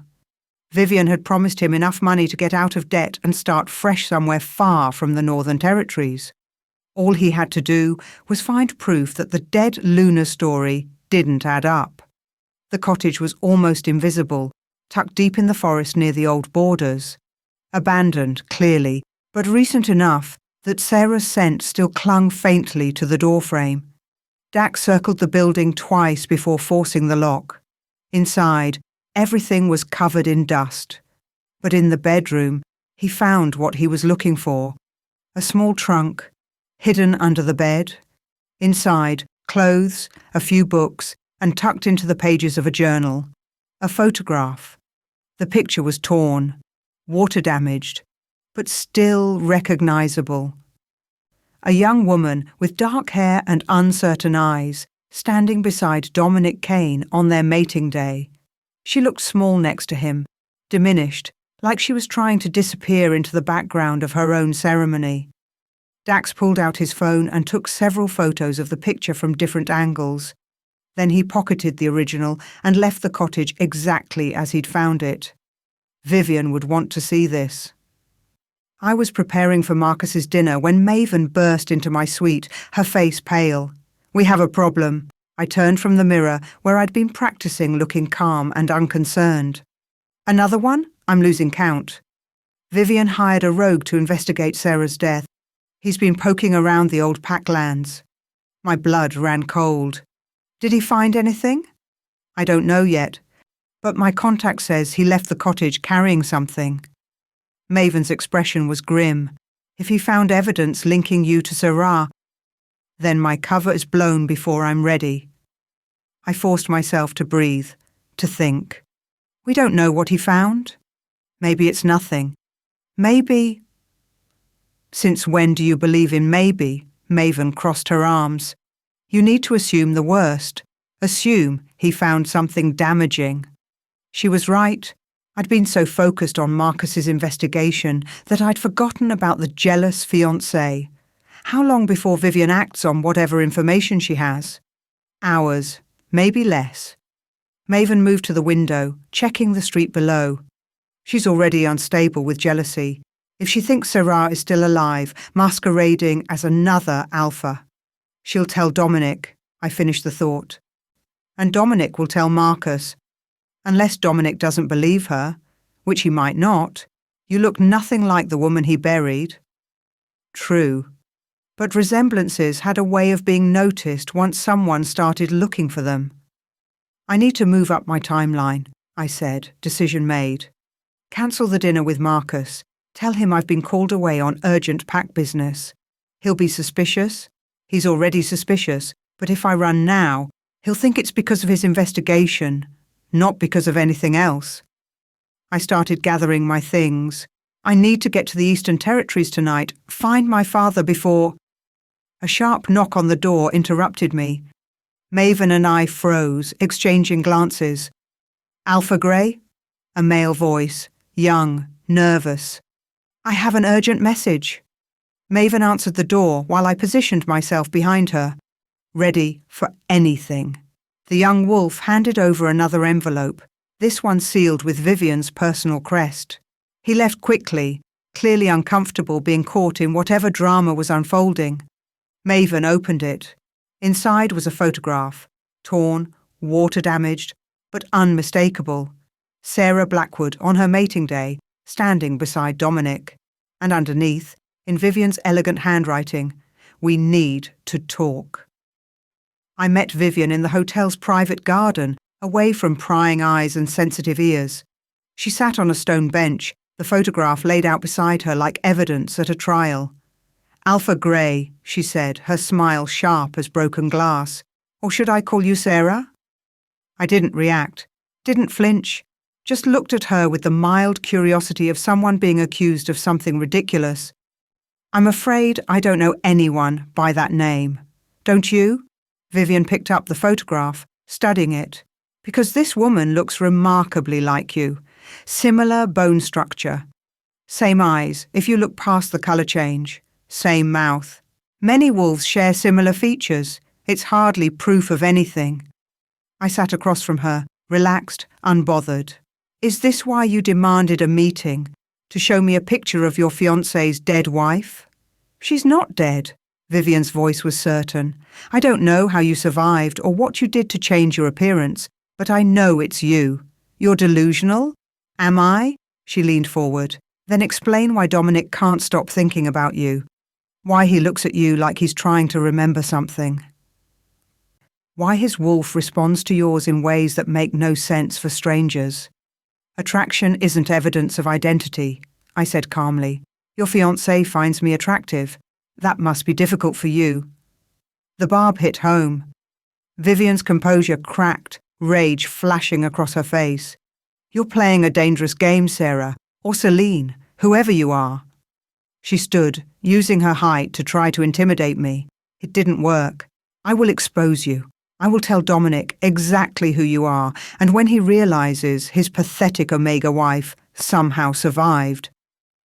"You'll tell him what exactly?" I interrupted, standing to face her. "That you hired a rogue to dig through his dead wife's belongings? That you're so consumed with jealousy over a stranger that you've concocted this elaborate fantasy?" "It's not a fantasy. Prove it." I stepped closer, letting her feel the weight of my power, the Lycan authority that made even alphas want to submit. Because all you have is a photograph of a woman who looks vaguely similar to me. That's not proof, that's paranoia. Vivian held my gaze for a moment, then looked away. She couldn't help it. Her wolf was responding to mine, trying to submit. "Dominic will believe me," she said, but she sounded less certain now. "Will he?" I tilted my head. The man who was so eager to be rid of his weak Omega wife that he had her killed? You think he'll believe she somehow survived, transformed into a powerful alpha, and came back? I laughed, cold and mocking. "He'll think you've lost your mind." I could see the doubt creeping in, the realization that I was right. Dominic would never believe Sarah could become what I was now. "Stay away from him," Vivian said finally. "Stay away from my mate. He's not your mate yet. And honestly?" I moved past her toward the garden exit. If he were mine, I'd be more concerned about keeping his interest than worrying about strangers. I left her standing there, shaking with rage and uncertainty. But I knew this wasn't over. Vivian might not be able to prove who I was, but she'd planted a seed of doubt. And seeds had a way of growing. Dominic was waiting in the hotel lobby when I returned. He looked tense, troubled, like he'd been wrestling with something difficult. "We need to talk," he said without preamble. "I'm actually quite busy." "Now." It was an alpha command, meant to compel obedience. It didn't work on me. I was too powerful for that now. But I couldn't let him know that, so I affected a slight wince, as if fighting the compulsion. "Very well, but make it quick." He led me to a private conference room, closing the door behind us. The space felt too small suddenly, too intimate. Vivian came to me with an insane theory, he began pacing. She thinks you're Sarah, my dead wife. I raised an eyebrow. And you believe her? No, of course not. It's impossible. But he didn't sound convinced. Sarah was weak, broken, nothing like you. Then why are we having this conversation? Because he stopped pacing, turning to face me fully. Because something doesn't add up. Your scent, the way my wolf reacts to you, the things you say, the way you look at me sometimes, like you know me better than a stranger should. You're projecting, I said calmly. Looking for your dead wife in a stranger because you feel guilty about how she died. I don't feel guilty. She was killed by rogues. Was she? I let the question hang in the air. Or is that just what you tell yourself to sleep at night? His jaw clenched. What the hell is that supposed to mean? It means, I said carefully, that from what I've heard, your wife's death was very convenient for you. Dead wife, new mate, no messy complications. You don't know anything about it. Don't I? I moved closer, testing boundaries. I know you didn't love her. I know she disappointed you. I know you're better off without her. Stop. His voice was rough. Stop talking about her like you knew her. Maybe I did. The words slipped out before I could stop them. Maybe she told me things before she died. Maybe she...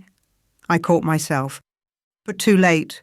Dominic's eyes had narrowed, suspicion crystallizing into something sharper. What did you just say? Nothing. I misspoke. No, you said something only. He grabbed my arm, pulling me closer. How do you know she told me I was better off without her? How do you know those were her exact words? Because they were. The last thing I'd heard before they buried me alive. Dominic's voice, cold and certain. Telling the rogues I'd never give him strong airs, that he was better off without me. But Celine Gray couldn't know that. Shouldn't know that. I'm guessing, I said, trying to pull away. It's what all rejected mates hear eventually. You're lying. His grip tightened, but not painfully. Tell me the truth. Who are you really? I'm Celine Gray, alpha of bullshit. There is no Grey pack. My father's trackers confirmed it. His eyes were boring into mine, searching. So, I'll ask again. Who are you?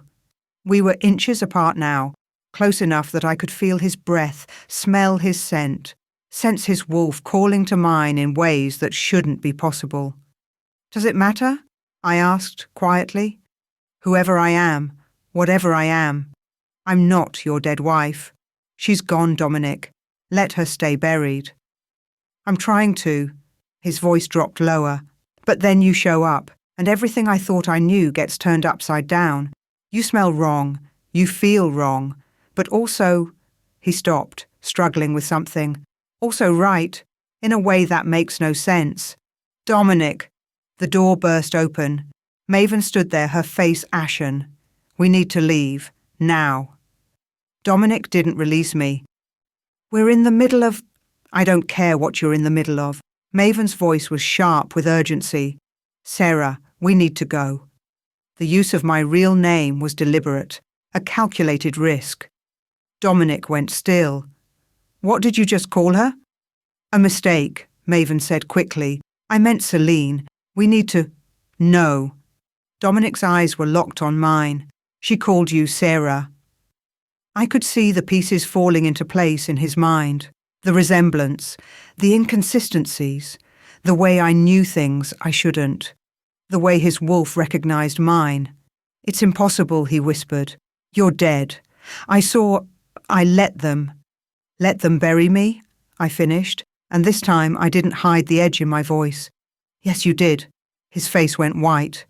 Sarah? Not anymore. I pulled free of his grip. Sarah Blackwood died in that grave. I'm someone else now. How is this possible? You were weak, broken, everything you despised? I smiled, and it was all teeth. Turns out I was never weak, just bound, suppressed, made to believe I was less than I was. I stepped back, putting distance between us. Your father saw to that 25 years ago when he stole the Lycan King's daughter and had her hidden away. Dominic staggered back like I'd struck him. You can't be the Lycan Heir? I am. I let power ripple across my skin, just enough to make the air shimmer. Everything your father built, everything your family has, it's all based on my family's murder, on keeping me weak and ignorant and powerless. Sarah, we don't have time for this. Maven was at my elbow, pulling me toward the door. Marcus's trackers have reported back. He knows you're not who you claim to be, and he's mobilizing his forces. To do what? To kill you, both of you. Maven looked at my stomach meaningfully, before you can claim your birthright. Dominic was still staring at me like I was a ghost. You're pregnant, with your child? Yes. I touched my stomach instinctively, the air you said I'd never give you. Funny how things work out. I didn't know. Sarah, I swear, I didn't know what you were. My father. Your father tried to have me killed, and you helped him. The old pain tried to surface, but I pushed it down. We can discuss this later, if there is a later. The Lycan Council, Maven said urgently. We found them, but they're in the Blackstone Mountains, protected by ancient wards. You need to get there before Marcus figures out where you're going. The Blackstone Mountains are 3 days away, I said, and crawling with Marcus's allies. 2 days if you push hard, and I have a route that avoids most of his territories. Maven was already pulling out maps, but we need to leave now. I'm coming with you. Dominic's voice was firm. Absolutely not, I said. You're carrying my child, my wife. Ex-wife. You had me buried alive, remember? That tends to nullify a mating bond. I thought you were dead. His voice cracked. I thought, fuck, Sarah. I didn't know about any of it. That's not an excuse. I know, but please. He moved closer, careful, like approaching a wild animal. Please let me help. Let me protect you. I don't need your protection. The baby does. And whether you like it or not, I'm its father. I have a right. You have nothing, I snapped. You gave up your rights when you decided I was disposable. Sarah. Enough. Maven stepped between us. We don't have time for this. Sarah, you need to decide. Now? Do we trust him or not? I looked at Dominic. Really looked at him. He was pale, shaken, clearly struggling to process everything. The wife he'd buried was alive. Was Lycan royalty? Was carrying his child. But he was also Marcus's son, raised in that world of ruthless politics and power plays. Give me one reason I should trust you, I said quietly. Because... He stopped, searching for words. Because I failed you once. Let me make it right. You can't make this right. Maybe not. But I can try. His eyes met mine, and for the first time since I'd known him, I saw genuine emotion there. I won't fail you again. I swear it. Maven made an impatient sound. Decision time, Your Highness. Your Highness. She'd never called me that before. I made my choice. Fine, you can come. But you follow my orders, not the other way around. And if you betray me... I let power crackle in my eyes, turning them pure silver. I'll make you wish the rogues had finished the job. Dominic flinched but nodded. Understood. Good. Now let's... A massive explosion rocked the building. We were thrown to the floor as the window shattered, glass raining down. I felt Dominic's body cover mine instinctively, protecting me and the baby. What the hell? Maven crawled to the broken window, peering out. Oh, no. What? I pushed Dominic off and joined her. The summit building was under attack. Wolves in tactical gear, Marcus's special forces, were storming the entrance. And leading them, calm and controlled, was Marcus Kane himself. He's not waiting to confirm anything, Maven breathed. He's just eliminating the threat. How did he know? I asked. Then I saw Vivian, standing beside Marcus, pointing up at our floor. The jealous fiancée, Dominic said grimly. She must have gone to my father when I didn't believe her. We need to go now. Maven was already moving toward the door. The emergency stairs quickly. We ran. Behind us I could hear boots on the stairs, orders being shouted. Marcus's forces were closing in fast. This way. Maven led us through a service corridor, then down a maintenance shaft. My Lycan strength made the climb easy, but I could feel the baby protesting the exertion, draining energy faster. We emerged in the underground parking garage. Maven had a car waiting. Of course she did. "Get in," she ordered. Dominic helped me into the back seat, then slid in beside me. Maven took the wheel, peeling out of the garage just as Marcus's forces reached the parking level. "They'll follow," Dominic said, looking back. "My father doesn't give up. Neither do I." I met his eyes, and unlike your father, I actually have a claim to power. Once I reach the council— "You'll what?" Dominic asked. "Claim your birthright and expect every wolf in the continent to just accept it. I'll claim what was stolen from me, what was always mine." I touched my stomach. "And I'll make sure my child never has to hide what they are." Maven took a sharp turn, heading for the highway. "We've got about a 6-hour head start. After that, Marcus will have trackers on our trail. Then we don't stop until we reach the Blackstone Mountains," I said. "Sarah," Dominic said carefully, "there's something you need to know about those mountains. They're not just protected by ancient wards. They're deadly," Maven finished. "The wards don't just keep people out. They actively kill anyone who tries to enter without permission from the council." "Then how am I supposed to—" "Your blood," Maven said. "Lycan royal blood is the key. But it's not just about having the blood. You have to be strong enough to withstand the ward's test. And right now, with the baby draining your power—" She trailed off, meaningfully. "How long do I have?" I asked quietly. "A week? Maybe less." Maven's eyes met mine in the rearview mirror. "If you don't claim your birthright and stabilize your power in the next 7 days, your Lycan abilities will consume you from the inside out. The baby's power combined with yours, with no control, no anchor." She shook her head. "You'll burn out completely." 7 days to reach the mountains, face the council, claim a throne I'd never wanted, and somehow survive the process while pregnant with a baby growing faster than it should. "No pressure," I muttered. Dominic's hand found mine in the darkness of the car.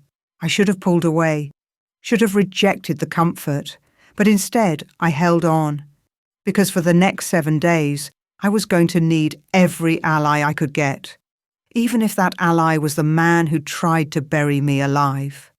Chapter 7. We'd been on the road for 18 hours when the attack came. Maven had taken us through back roads and forgotten territories, places where Marcus's influence was minimal.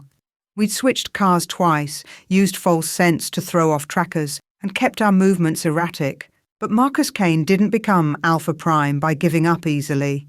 The sun was setting when Maven suddenly jerked the wheel, sending us careening off the highway onto a dirt road. "What?" I started. "Ambush ahead, I can smell them." Her knuckles were white on the steering wheel. "At least 6 wolves, professional killers by the scent." Dominic tensed beside me. "My father's assassination squad. They don't take prisoners." "How far to the mountains?" I asked. 3 hours if we can lose them, 3 minutes if we can't." Maven took another sharp turn, the car fishtailing on loose gravel. "Hold on." Behind us, I could see vehicles emerging from hidden positions. Black SUVs, moving fast, spreading out to cut off escape routes. "They're herding us," Dominic said grimly, "forcing us toward a kill zone. Then we don't go where they want us to go." I made a decision. "Stop the car." "Sarah, that's suicide." "Stop the car." Maven hit the brakes. We skidded to a halt in a clearing surrounded by dense forest. "What's the plan?" she asked, already reaching for weapons. "I draw them out. You two get to the mountains." I was already opening my door. "Absolutely not." Dominic grabbed my arm. "You're pregnant. You're not fighting 6 trained killers alone." "I'm not asking your permission." I pulled free, stepping out into the clearing, and I'm a lot stronger than 6 trained killers. The SUVs pulled up, surrounding us. Wolves emerged, 6 of them, just as Maven predicted. They moved with the coordinated precision of soldiers, spreading out, cutting off escape routes. Their leader stepped forward. Older, scarred, With the dead eyes of someone who'd killed so many times, it meant nothing anymore. Alpha Grey, he said, voice flat. Or should I say, the Lycan Heir. Alpha Prime Kane sends his regards. So Marcus knew, not who I was yet, but what I was. Tell Marcus Kane that the Lycan Heir sends her regards right back. I let power ripple across my skin, felt my eyes shift to silver, and tell him she's coming for everything he stole. The leader smiled, thin and cold. We won't be telling him anything. Our orders are clear. Eliminate the heir. No survivors. They attacked as one, 6 trained killers moving with lethal efficiency. I met them head on. The first wolf lunged at my throat. I caught him mid-air, my Lycan strength letting me treat his full-grown wolf form like a toy. I threw him into a tree hard enough to crack the trunk. The second and third came from opposite sides. I dropped low, feeling their claws whistle over my head, then surged upward with power that sent them flying. But there were still 3 more, and they'd seen what I could do. They changed tactics, going for Maven and Dominic instead. "No!" I shouted. The shift took me before I could stop it. My body exploded outward, bones lengthening, muscles expanding. Silver-white fur erupted across my skin as I rose to 7 feet tall, my Lycan form emerging in all its terrible glory. The clearing went silent. Even the assassins froze, staring at what I'd become. "Impossible," their leader breathed. "The true form. It's real." I didn't give them time to recover. I moved with speed that shouldn't be possible for something my size, crossing the clearing in 2 strides. My claws, longer than daggers, caught the leader across the chest. He went down hard. The others tried to run. I couldn't let them. If they escaped, if they told Marcus what they'd seen. I caught them one by one. My Lycan form was faster, stronger, more powerful than anything they'd encountered. This was what the old bloodlines had feared. This was why Marcus had spent 25 years trying to end my family. When it was over, I stood in the center of the clearing, breathing hard, covered in blood that wasn't mine. 6 trained killers lay broken around me, but one was still alive, barely. I shifted back to human form, ignoring the way the transformation left me dizzy. The pregnancy was making the shifts harder, draining more energy each time. The leader looked up at me with dying eyes. "You're magnificent," he rasped. "Marcus will pay anything to see you dead. Marcus will pay with everything he has." I knelt beside him. "But not today. Today you're going to deliver a message for me." "I'm dying." "Not yet." I pulled out my phone, took a photo of my silver eyes, my Lycan form reflected in a piece of broken mirror. "Send this to Marcus. Tell him the Lycan Heir remembers everything. Tell him his empire is built on my family's graves. And tell him—" I leaned closer. "Tell him I'm coming home." I stood, leaving him there. He'd survived long enough to deliver the message. That was all I needed. Maven and Dominic were staring at me with identical expressions of shock. "We need to move," I said, suddenly exhausted, "before more come." We were an hour from the Blackstone Mountains when Dominic finally spoke. "I've seen alphas fight, seen warriors champions the strongest wolves in the territories." His voice was quiet, awed. "I've never seen anything like what you just did." "That's because you've never seen a Lycan." I was slumped in the back seat, trying to conserve energy. The fight had drained me more than it should have. "We're different, stronger. It's why your father wanted my bloodline dead." "Why didn't you shift like that when the rogues attacked you?" The question was barely audible. "When they were beating you, burying you, why didn't you fight back like that?" "Because I didn't know I could." The admission hurt. The binding suppressed everything. My strength, my abilities, even my instinct to survive. I was exactly what you thought I was. Weak, broken, useless. "Sarah?" "Don't." I closed my eyes. "We're past apologies, Dominic. Way past." Maven glanced at me in the mirror. "How are you feeling?" "Tired. The baby's demanding more energy every time I shift. Can you make it through the trial? What trial? Dominic asked sharply. The Lycan Council won't just hand over a throne, Maven explained. They'll test her. Make sure she's worthy, strong enough. Make sure the bloodline hasn't been diluted or weakened. She's pregnant and exhausted. They can't expect her to. They can, and they will. Maven's voice was grim. Ancient laws don't account for modern complications. If Sarah wants to claim her birthright, she'll have to prove she deserves it. That's insane. That's tradition. I opened my eyes, looking out at the mountains looming in the distance. Dark stone, sharp peaks, surrounded by an aura that made my wolf whimper. How bad is the trial? Combat, Maven said quietly, against their champion. To first blood, first submission, or death.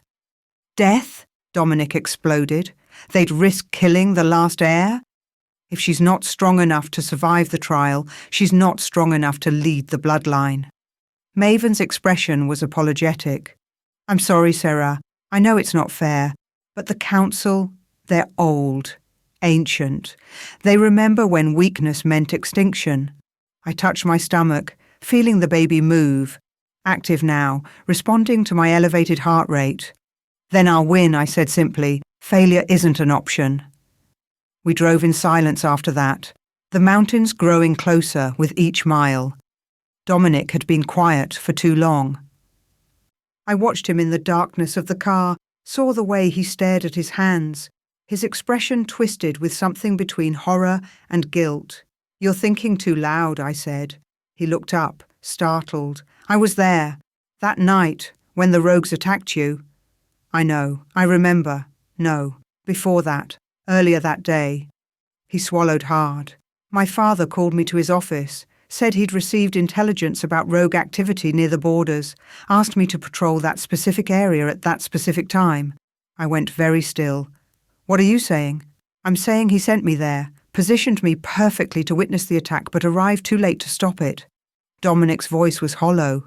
He arranged everything, the rogues, the timing, even my patrol route. He wanted me to see you die. Why? Because... He stopped, struggling with something. Because he'd been searching for the Lycan Heir for decades. He knew there was a child, knew she'd been hidden somewhere in the territories, but he never suspected you. The weak Omega, married to his son. I laughed bitterly. Perfect camouflage. He married us off specifically to keep you close, to monitor you. Dominic looked sick. He's been watching you for 3 years, Sarah, waiting for any sign that you were more than you appeared. And when I continued to be disappointing, he decided to eliminate you anyway, just in case. Dominic's hands clenched into fists. He used me, made me complicit in your murder without even telling me why. You still let them bury me. I know. His voice cracked. I know, and I'll spend the rest of my life trying to make that right. But Sarah, you have to understand, I didn't know about any of it. I thought I was making a practical decision about a failed political marriage. I didn't know I was condemning my wife, the mother of my future child, the most powerful wolf in the continent. Does knowing make it better? I asked quietly. No, nothing makes it better. He looked at me directly and I saw genuine anguish in his eyes. But I need you to know I would never have. If I'd known what you were, what you'd been through, what my father had done. You would have protected me, I finished, kept me close, made sure no one hurt the valuable Lycan Heir. I would have loved you, he said, so quietly I almost missed it. Like I should have, from the beginning, like you deserved. The words hung in the air between us. It's too late for love, I said finally. What we had, whatever it was, died in that grave. You can't resurrect it. I know, but maybe, he hesitated, maybe we can build something new, something better, for the baby, if nothing else. I wanted to say no, wanted to tell him we were done, finished, that he'd lost his chance. But I looked at his face, really looked, and saw something I'd never seen during our marriage. Genuine emotion, real regret. the kind of pain that couldn't be faked. "We'll see," I said finally. "If I survive the trial, if we stop your father, if 1,000 other things go right." I touch my stomach. But right now, the baby and my claim to the throne are all that matter. Everything else is secondary. "Understood." Dominic nodded, accepting the boundary. "For what it's worth, I'll help however I can. Even if that means standing against my father. He's going to come after you for that choice. Let him." Dominic's expression hardened.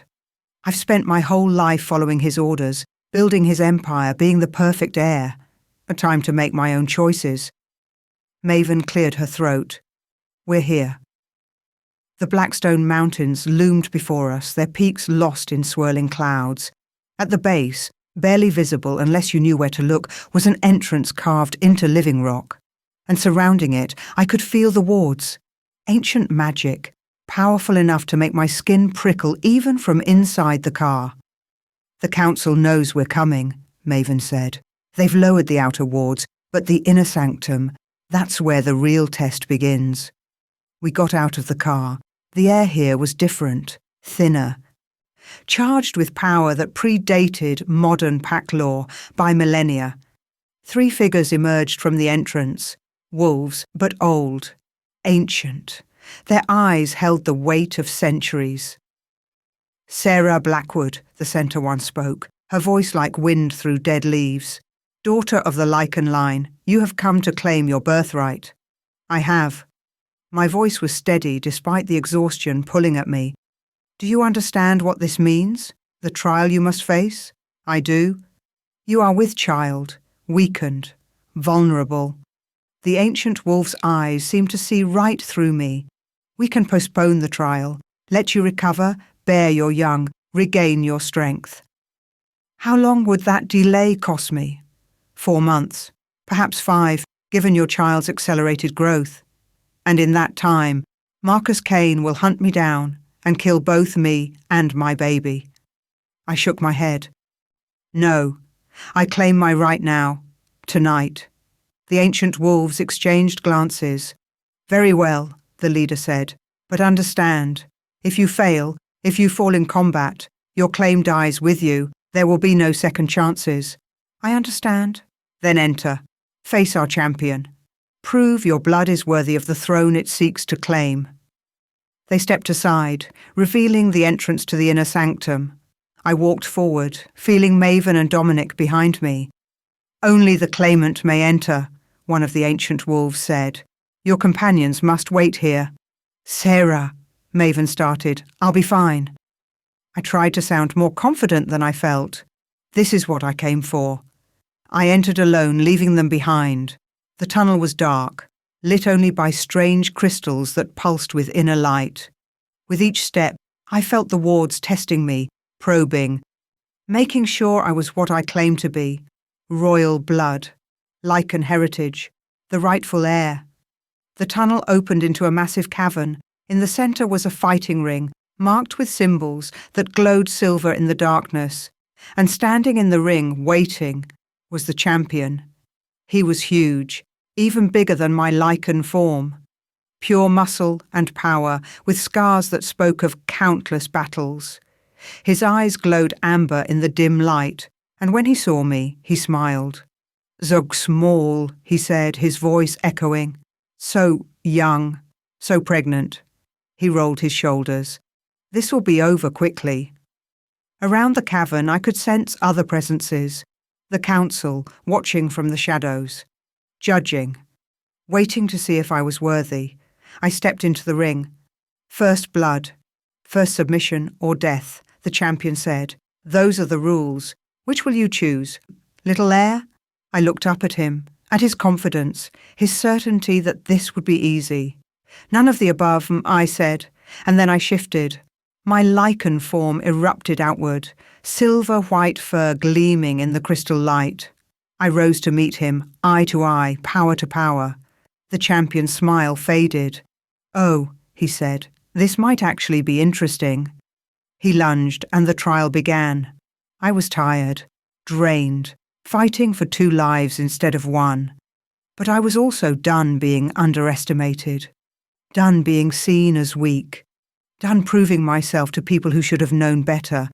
The champion was strong, fast, experienced, but I was desperate, and desperation made me dangerous. We fought like ancient wolves, like the old stories told of Lycan warriors, claws and teeth and raw power. I felt ribs crack, his and mine, felt blood flow, felt the baby protesting each impact. But I didn't stop, couldn't stop. This was everything. My claim, my child's future, my family's legacy. The champion got me in a hold that should have ended it, his jaws at my throat, ready to tear. "Submit," he growled. "You fought well. No shame in—" I drove my claws into his ribs, not deep enough to kill, but deep enough to hurt, deep enough to make him release me. First blood. The champion staggered back, looking down at the wounds, then up at me. "You're pregnant," he said, almost accusatory. "You shouldn't be able to—" "I'm Lycan," I interrupted. "We don't know how to quit." For a long moment, we stared at each other. Then the champion did something I didn't expect. He knelt. "The trial is complete," he said formally. "First blood has been drawn. The claimant has proven her worth." Around the cavern, lights began to glow. The council emerged from the shadows. 12 ancient wolves, the last of the old guard. The eldest approached the ring. "Sarah Blackwood, daughter of the Lycan King, heir to the ancient throne." Her voice rang with authority. "You have passed the trial, proven your strength, demonstrated your worth." She raised her hands. "We recognize your claim. Accept your blood right. Acknowledge your sovereignty." Power flooded through me. Not just my own, but the collective power of every Lycan who'd come before. Generations of strength, wisdom, authority flowing into me through bonds I hadn't known existed. I gasped, nearly falling as the weight of it crashed over me. But I didn't fall. I stood, straightened, let the power settle into my bones. When I shifted back to human form, something was different. My eyes glowed with silver light. My skin seemed to shimmer. The pregnancy was no longer draining me. Instead, the baby's power and mine were flowing together, supporting each other. "All hail," the elder wolf said. "Sarah Blackwood, Lycan Queen, rightful ruler of all wolfkind." The council knelt. The champion bowed his head. And I stood in the centre of it all, finally claiming what had always been mine. Now I just had to figure out how to keep it. Because outside these mountains, Marcus Kane was mobilizing his forces. And when he discovered that the Lycan Heir he'd been hunting was his own son's supposedly dead wife, the real war would begin. Chapter 8. The battle with the champion had left me shaking, barely standing. But as the council surrounded me, their ancient voices speaking words of recognition and power, I felt something shift deep inside. Not just in me, in the baby. The council elder stepped forward, holding a circlet of silver, simple, elegant, forged in an age when the world was younger, the crown of the Lycan throne. "Kneel," she commanded gently. I dropped to one knee, bowing my head. "By right of blood, by trial of combat, by the ancient laws that govern our kind." Her voice rang through the cavern, amplified by magic older than memory. "We name you Sarah Blackwood, Lycan Queen, rightful heir to the throne of the first wolves. May you rule with wisdom, strength, and justice." She placed the crown on my head. Power exploded through me. Not the gradual awakening I'd experienced over the past months, but everything. Every bit of suppressed Lycan heritage, every drop of royal blood, every ounce of authority that should have been mine from birth. All of it flooding into me at once.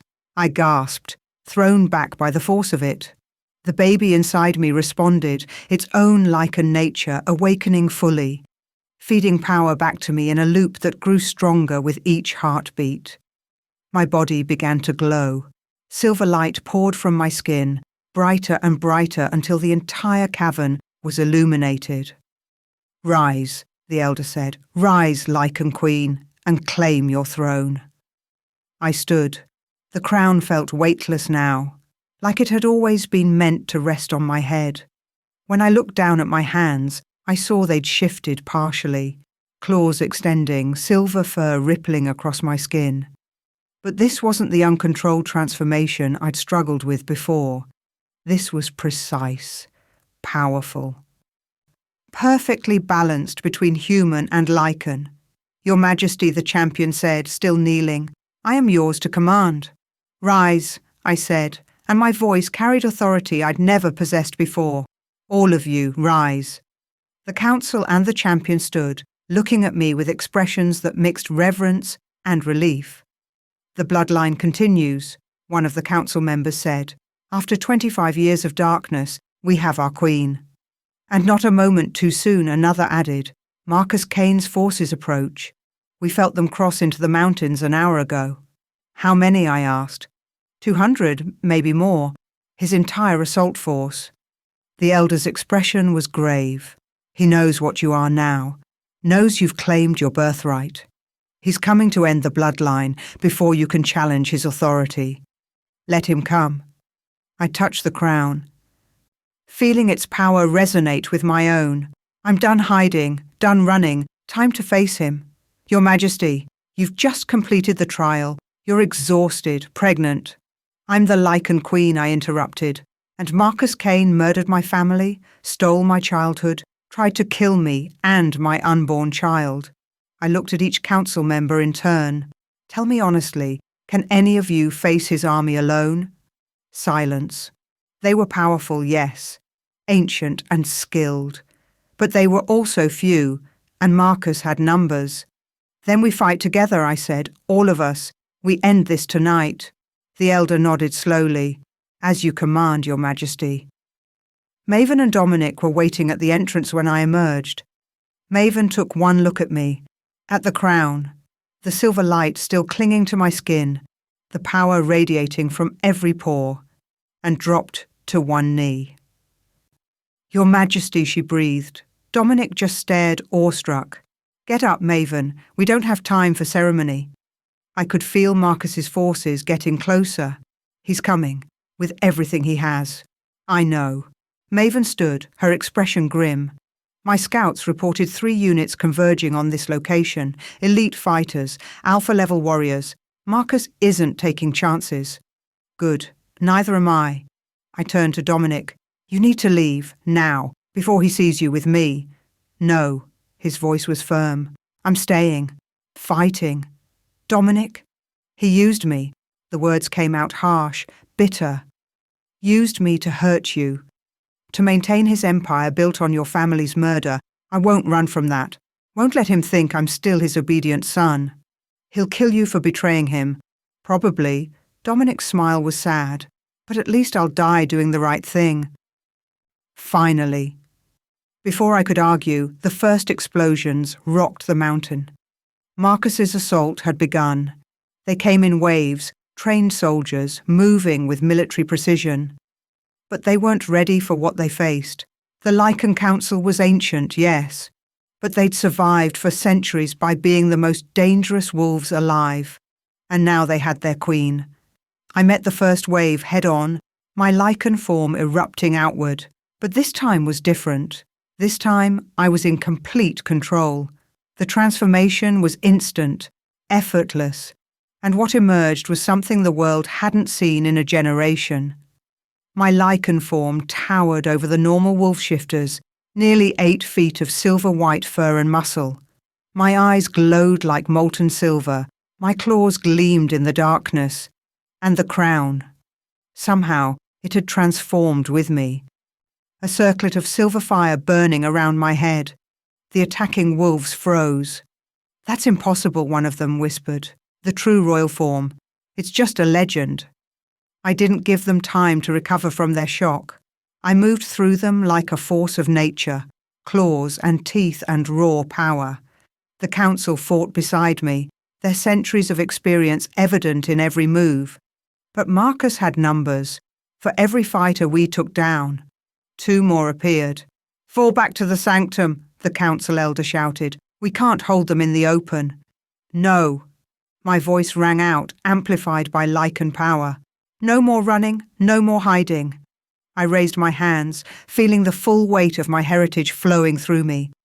"I am Sarah Blackwood, Lycan Queen, and I will not yield my ground." Power exploded outward from me, a shockwave of pure dominance that sent the nearest attackers flying. Those further back dropped to their knees, unable to resist the command in my blood. For a moment, there was silence.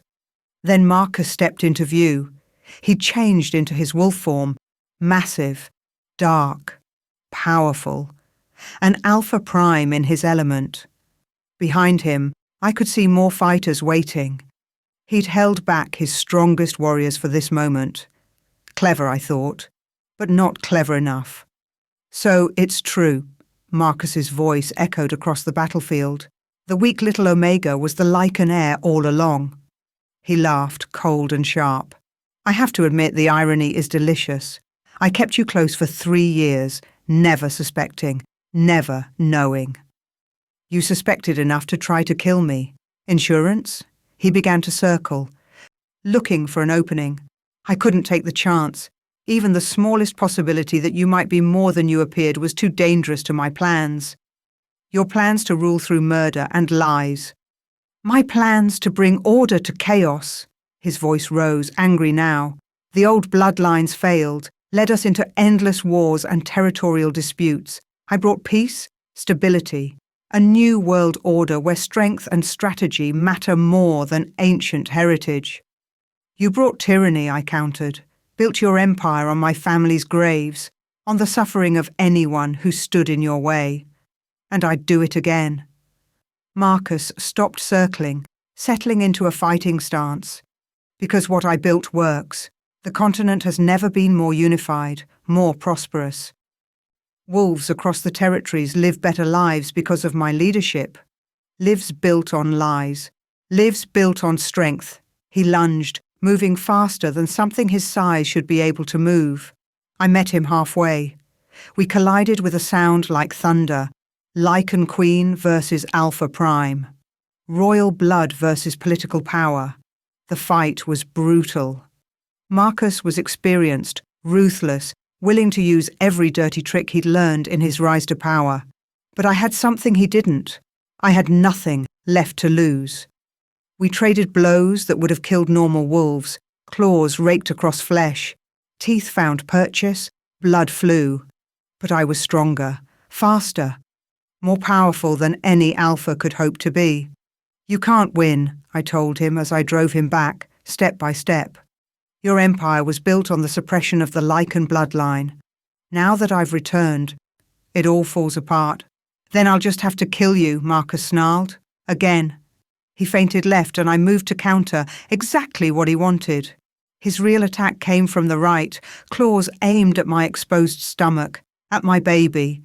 Time seemed to slow. I tried to twist away, but I was off balance, vulnerable. Dominic appeared from nowhere, throwing himself between us. Marcus's claws punched through his chest with a sickening sound. "No!" The word tore from my throat. Dominic collapsed, blood spreading across his shirt in a dark stain. His eyes were wide with shock.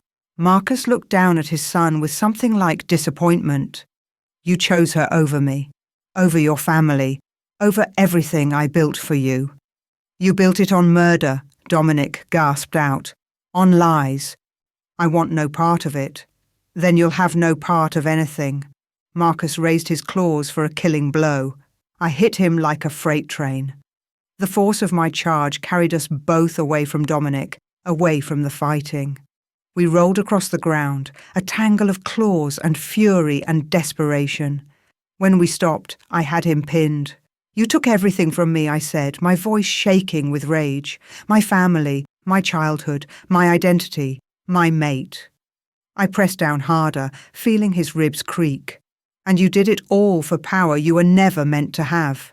"Kill me then," Marcus wheezed. "But it won't change anything. The damage is done. The world I built won't disappear just because you—" You're right. I lean closer. It won't disappear. I'm going to tear it down. Piece by piece. Every deal you made, every alliance you forged, every pact that swore loyalty to you, I'm going to take it all apart and rebuild it the right way. I looked up at the council elder, who'd moved closer. The sentence for regicide, I asked. Death, she said quietly, swift and final. I nodded. Then I looked back down at Marcus. Any last words? You'll fail, he said. You're too soft, too weak. You don't have what it takes to... I ended it quickly. One strike, clean and final. Marcus Kane, Alpha Prime of the Northern Territories, the man who'd murdered my family and stolen my life, was dead. I shifted back to human form, suddenly exhausted. The crown was heavy now, weighted with everything I'd just done. Dominic? I stumbled toward where he lay, Maven already working on him frantically. It's bad, she said quietly. The wounds hit major organs. He's bleeding internally. Even with our healing abilities, she shook her head. I dropped to my knees beside him. His eyes were glazing over, consciousness fading. Sarah, he whispered, I never knew, never saw you, what you were, what you could be.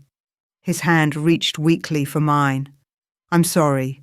Sorry I wasn't worthy of you. Sorry I failed you. Sorry I was so blind. Stop talking, I said, but my voice cracked. Save your strength. No strength left. He coughed, blood on his lips. Just wanted you to know. In the end, I saw you, really saw you. You're magnificent. Our baby...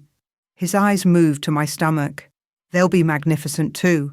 Dominic, I'm sorry I won't be there, to see them grow, to watch you rebuild everything, to finally be the mate you deserved. His grip on my hand weakened. I'm so sorry, Sarah, for everything. His eyes closed. No. I looked at Maven desperately. There has to be something, some way to... There is. The council elder spoke from behind me. But you won't like it. Tell me. You're the Lycan Queen now. Your power includes the ability to heal, to restore, to pull someone back from death's door. She paused. But it comes at a cost, creating a true mate bond. One that can never be broken, never dissolved. You would be bound to him for the rest of your life. After everything he's done, Maven started. He took a fatal blow meant for our child, I interrupted. He betrayed his father, chose me over everything he'd ever known. I looked down at Dominic's pale face. He made a choice. Now I'm making mine. Sarah, Maven's voice was pleading. I'm doing this. I placed both hands on Dominic's chest, feeling for the spark of life still flickering inside him. Not because I've forgiven him, not because we're going to live happily ever after, but because my child deserves to know their father, because he earned a second chance, and because... My voice softened, because somewhere underneath the alpha he was raised to be, there's the man he could have been, the mate I deserved all along. I closed my eyes and let my power flow. Silver light erupted from my hands, pouring into Dominic. I felt the mate bond forming. Ancient magic, recognizing its purpose, weaving our lives together with threads that could never be broken. The baby responded, adding its own power to the flow. 3 lives connecting, intertwining, becoming something stronger than the sum of their parts. The light grew brighter, consuming both of us in its radiance. I felt Dominic's wounds closing, felt his heart beat stronger, felt life flooding back into his body with every pulse of power. And I felt the bond settling into place, permanent, unbreakable, tying us together for the rest of our lives. When the light finally faded, Dominic gasped, his eyes flying open. They were different now, still his own colour, but with flecks of silver threaded through, the mark of the Lycan Queen's chosen mate. Sarah? He looked up at me, confused. What did you... I saved your life. My voice was cold, controlled, because my child deserves to know their father, That's all. I stood looking down at him with an expression I kept carefully neutral. You will spend the rest of your existence earning back what you destroyed, I said, each word precise. You will serve as my mate, my alpha, my second. You will help me tear down the empire your father built on my family's graves, and you will never, ever forget what it cost me to give you this second chance. Dominic struggled to sit up, Maven helping him. His hand went to his chest, feeling the healed wounds, the silver marks left behind. I understand, he said quietly. Do you? I stepped closer. Because this isn't forgiveness, Dominic. This is strategy. This is me making a calculated decision that my child needs both parents, that the Lycan throne needs a strong mate at its side, that rebuilding what your father destroyed will require every ally I can get. I know. Good. I turned away, addressing the council. Marcus Kane is dead. His forces will scatter once they learn their Alpha Prime has fallen. We need to move quickly, secure the Northern Territories, reach out to allied pacts, establish my claim before chaos spreads. Your Majesty, the elder bowed, we stand ready to assist. Then let's begin. I looked out over the battlefield at the wolves who'd stopped fighting once Marcus fell. Most were staring at me with awe and fear. I am Sarah Blackwood, Lycan Queen by blood and by right. Your Alpha Prime is dead, executed for regicide and crimes against the royal bloodline. Any who wish to contest my claim may step forward now. Silence. No one moved. Then swear to me, swear loyalty to the throne, to the bloodline, to the new order I will build. My voice carried across the battlefield, amplified by power and authority. Or leave these territories and never return. Choose. One by one they knelt, some reluctantly, some eagerly, but all of them recognized reality. The Lycan Queen had returned, and the world would never be the same. I turned back to Dominic, who'd managed to stand with Maven's help. He looked at me with an expression I couldn't quite read. Regret, hope, determination, all mixed together. Get up, Alpha, I said, my voice sharp enough to cut. Your queen has an empire to reclaim, and you're going to help me burn down everyone who ever underestimated me. He nodded, straightening despite his obvious pain. The silver marks on his chest glowed faintly, permanent reminders of the bond we now shared. Whatever you need, he said. I'm yours. Yes, I agreed coldly. You are. I placed my hand on my stomach, feeling the baby move. Strong now, healthy, no longer draining my power but complementing it. My child, my bloodline, my future. And I would burn the world down before I let anyone threaten them again. The Lycan Queen had risen, and her reign was just beginning. Epilogue. 3 months later, I gave birth to a daughter. She came into the world with silver eyes and a cry that made every wolf in the Northern Territories feel the weight of her bloodline. Maven delivered her in the reclaimed royal compound, with the council standing guard and Dominic at my side. When they placed her in my arms, I felt the circle complete. Everything I'd suffered, everything I'd survived, everything I'd fought for, it all led to this moment. She's perfect, Dominic whispered, looking down at our daughter with wonder. She's powerful, I corrected. She'll never be suppressed, never be told she's weak. Never be made to feel less than what she is. What should we name her? I thought about my mother, about the woman I'd never known, but whose sacrifice had protected me, about the bloodline that stretched back through centuries of Lycan queens. Lyra, I said, Lyra Blackwood, future Lycan Queen. Dominic touched her tiny hand, marvelling as she gripped his finger with surprising strength. She has your eyes, he said softly. She has our future. I looked up at him, at the mate bond that connected us. It wasn't love, not yet, maybe never, but it was partnership, alliance, two people working toward the same goal. I know I have a long way to go, Dominic said quietly, to earn your trust, to prove I'm worthy of this second chance. Yes, I agreed. You do? I'll spend the rest of my life trying. Good, I looked back down at Lyra, because she's watching, learning, and I want her to see what real strength looks like, not the false power your father represented, but the strength to admit mistakes, to change, to fight for what's right even when it's hard. I won't let her down, won't let you down. See that you don't. Maven entered, smiling at the sight of the baby. The packs are arriving for the official presentation. All the major alphas, representatives from the Continental Council, everyone who matters. Let them wait, I said. Let them understand that the Lycan Queen moves on her own schedule. As you command, Your Majesty. I stood carefully, cradling Lyra against my chest. The crown sat on my head, the weight of it familiar now. Outside, I could hear the gathered packs, all waiting to see the heir who would cement the bloodline's return. Ready? Dominic asked, offering his arm. I looked at him, at the silver marks on his chest, visible through his open collar, at the mix of hope and determination in his eyes, at the man he was trying to become. Ready, I said. We walked together toward the presentation hall, queen, mate and heir, the bloodline restored, the throne reclaimed. And anyone who thought the Lycan Queen would be merciful, forgiving or weak. They were about to learn just how wrong they were. I'd been buried alive and risen stronger. I'd been called weak and proven my power. I'd been betrayed and survived to claim my birthright.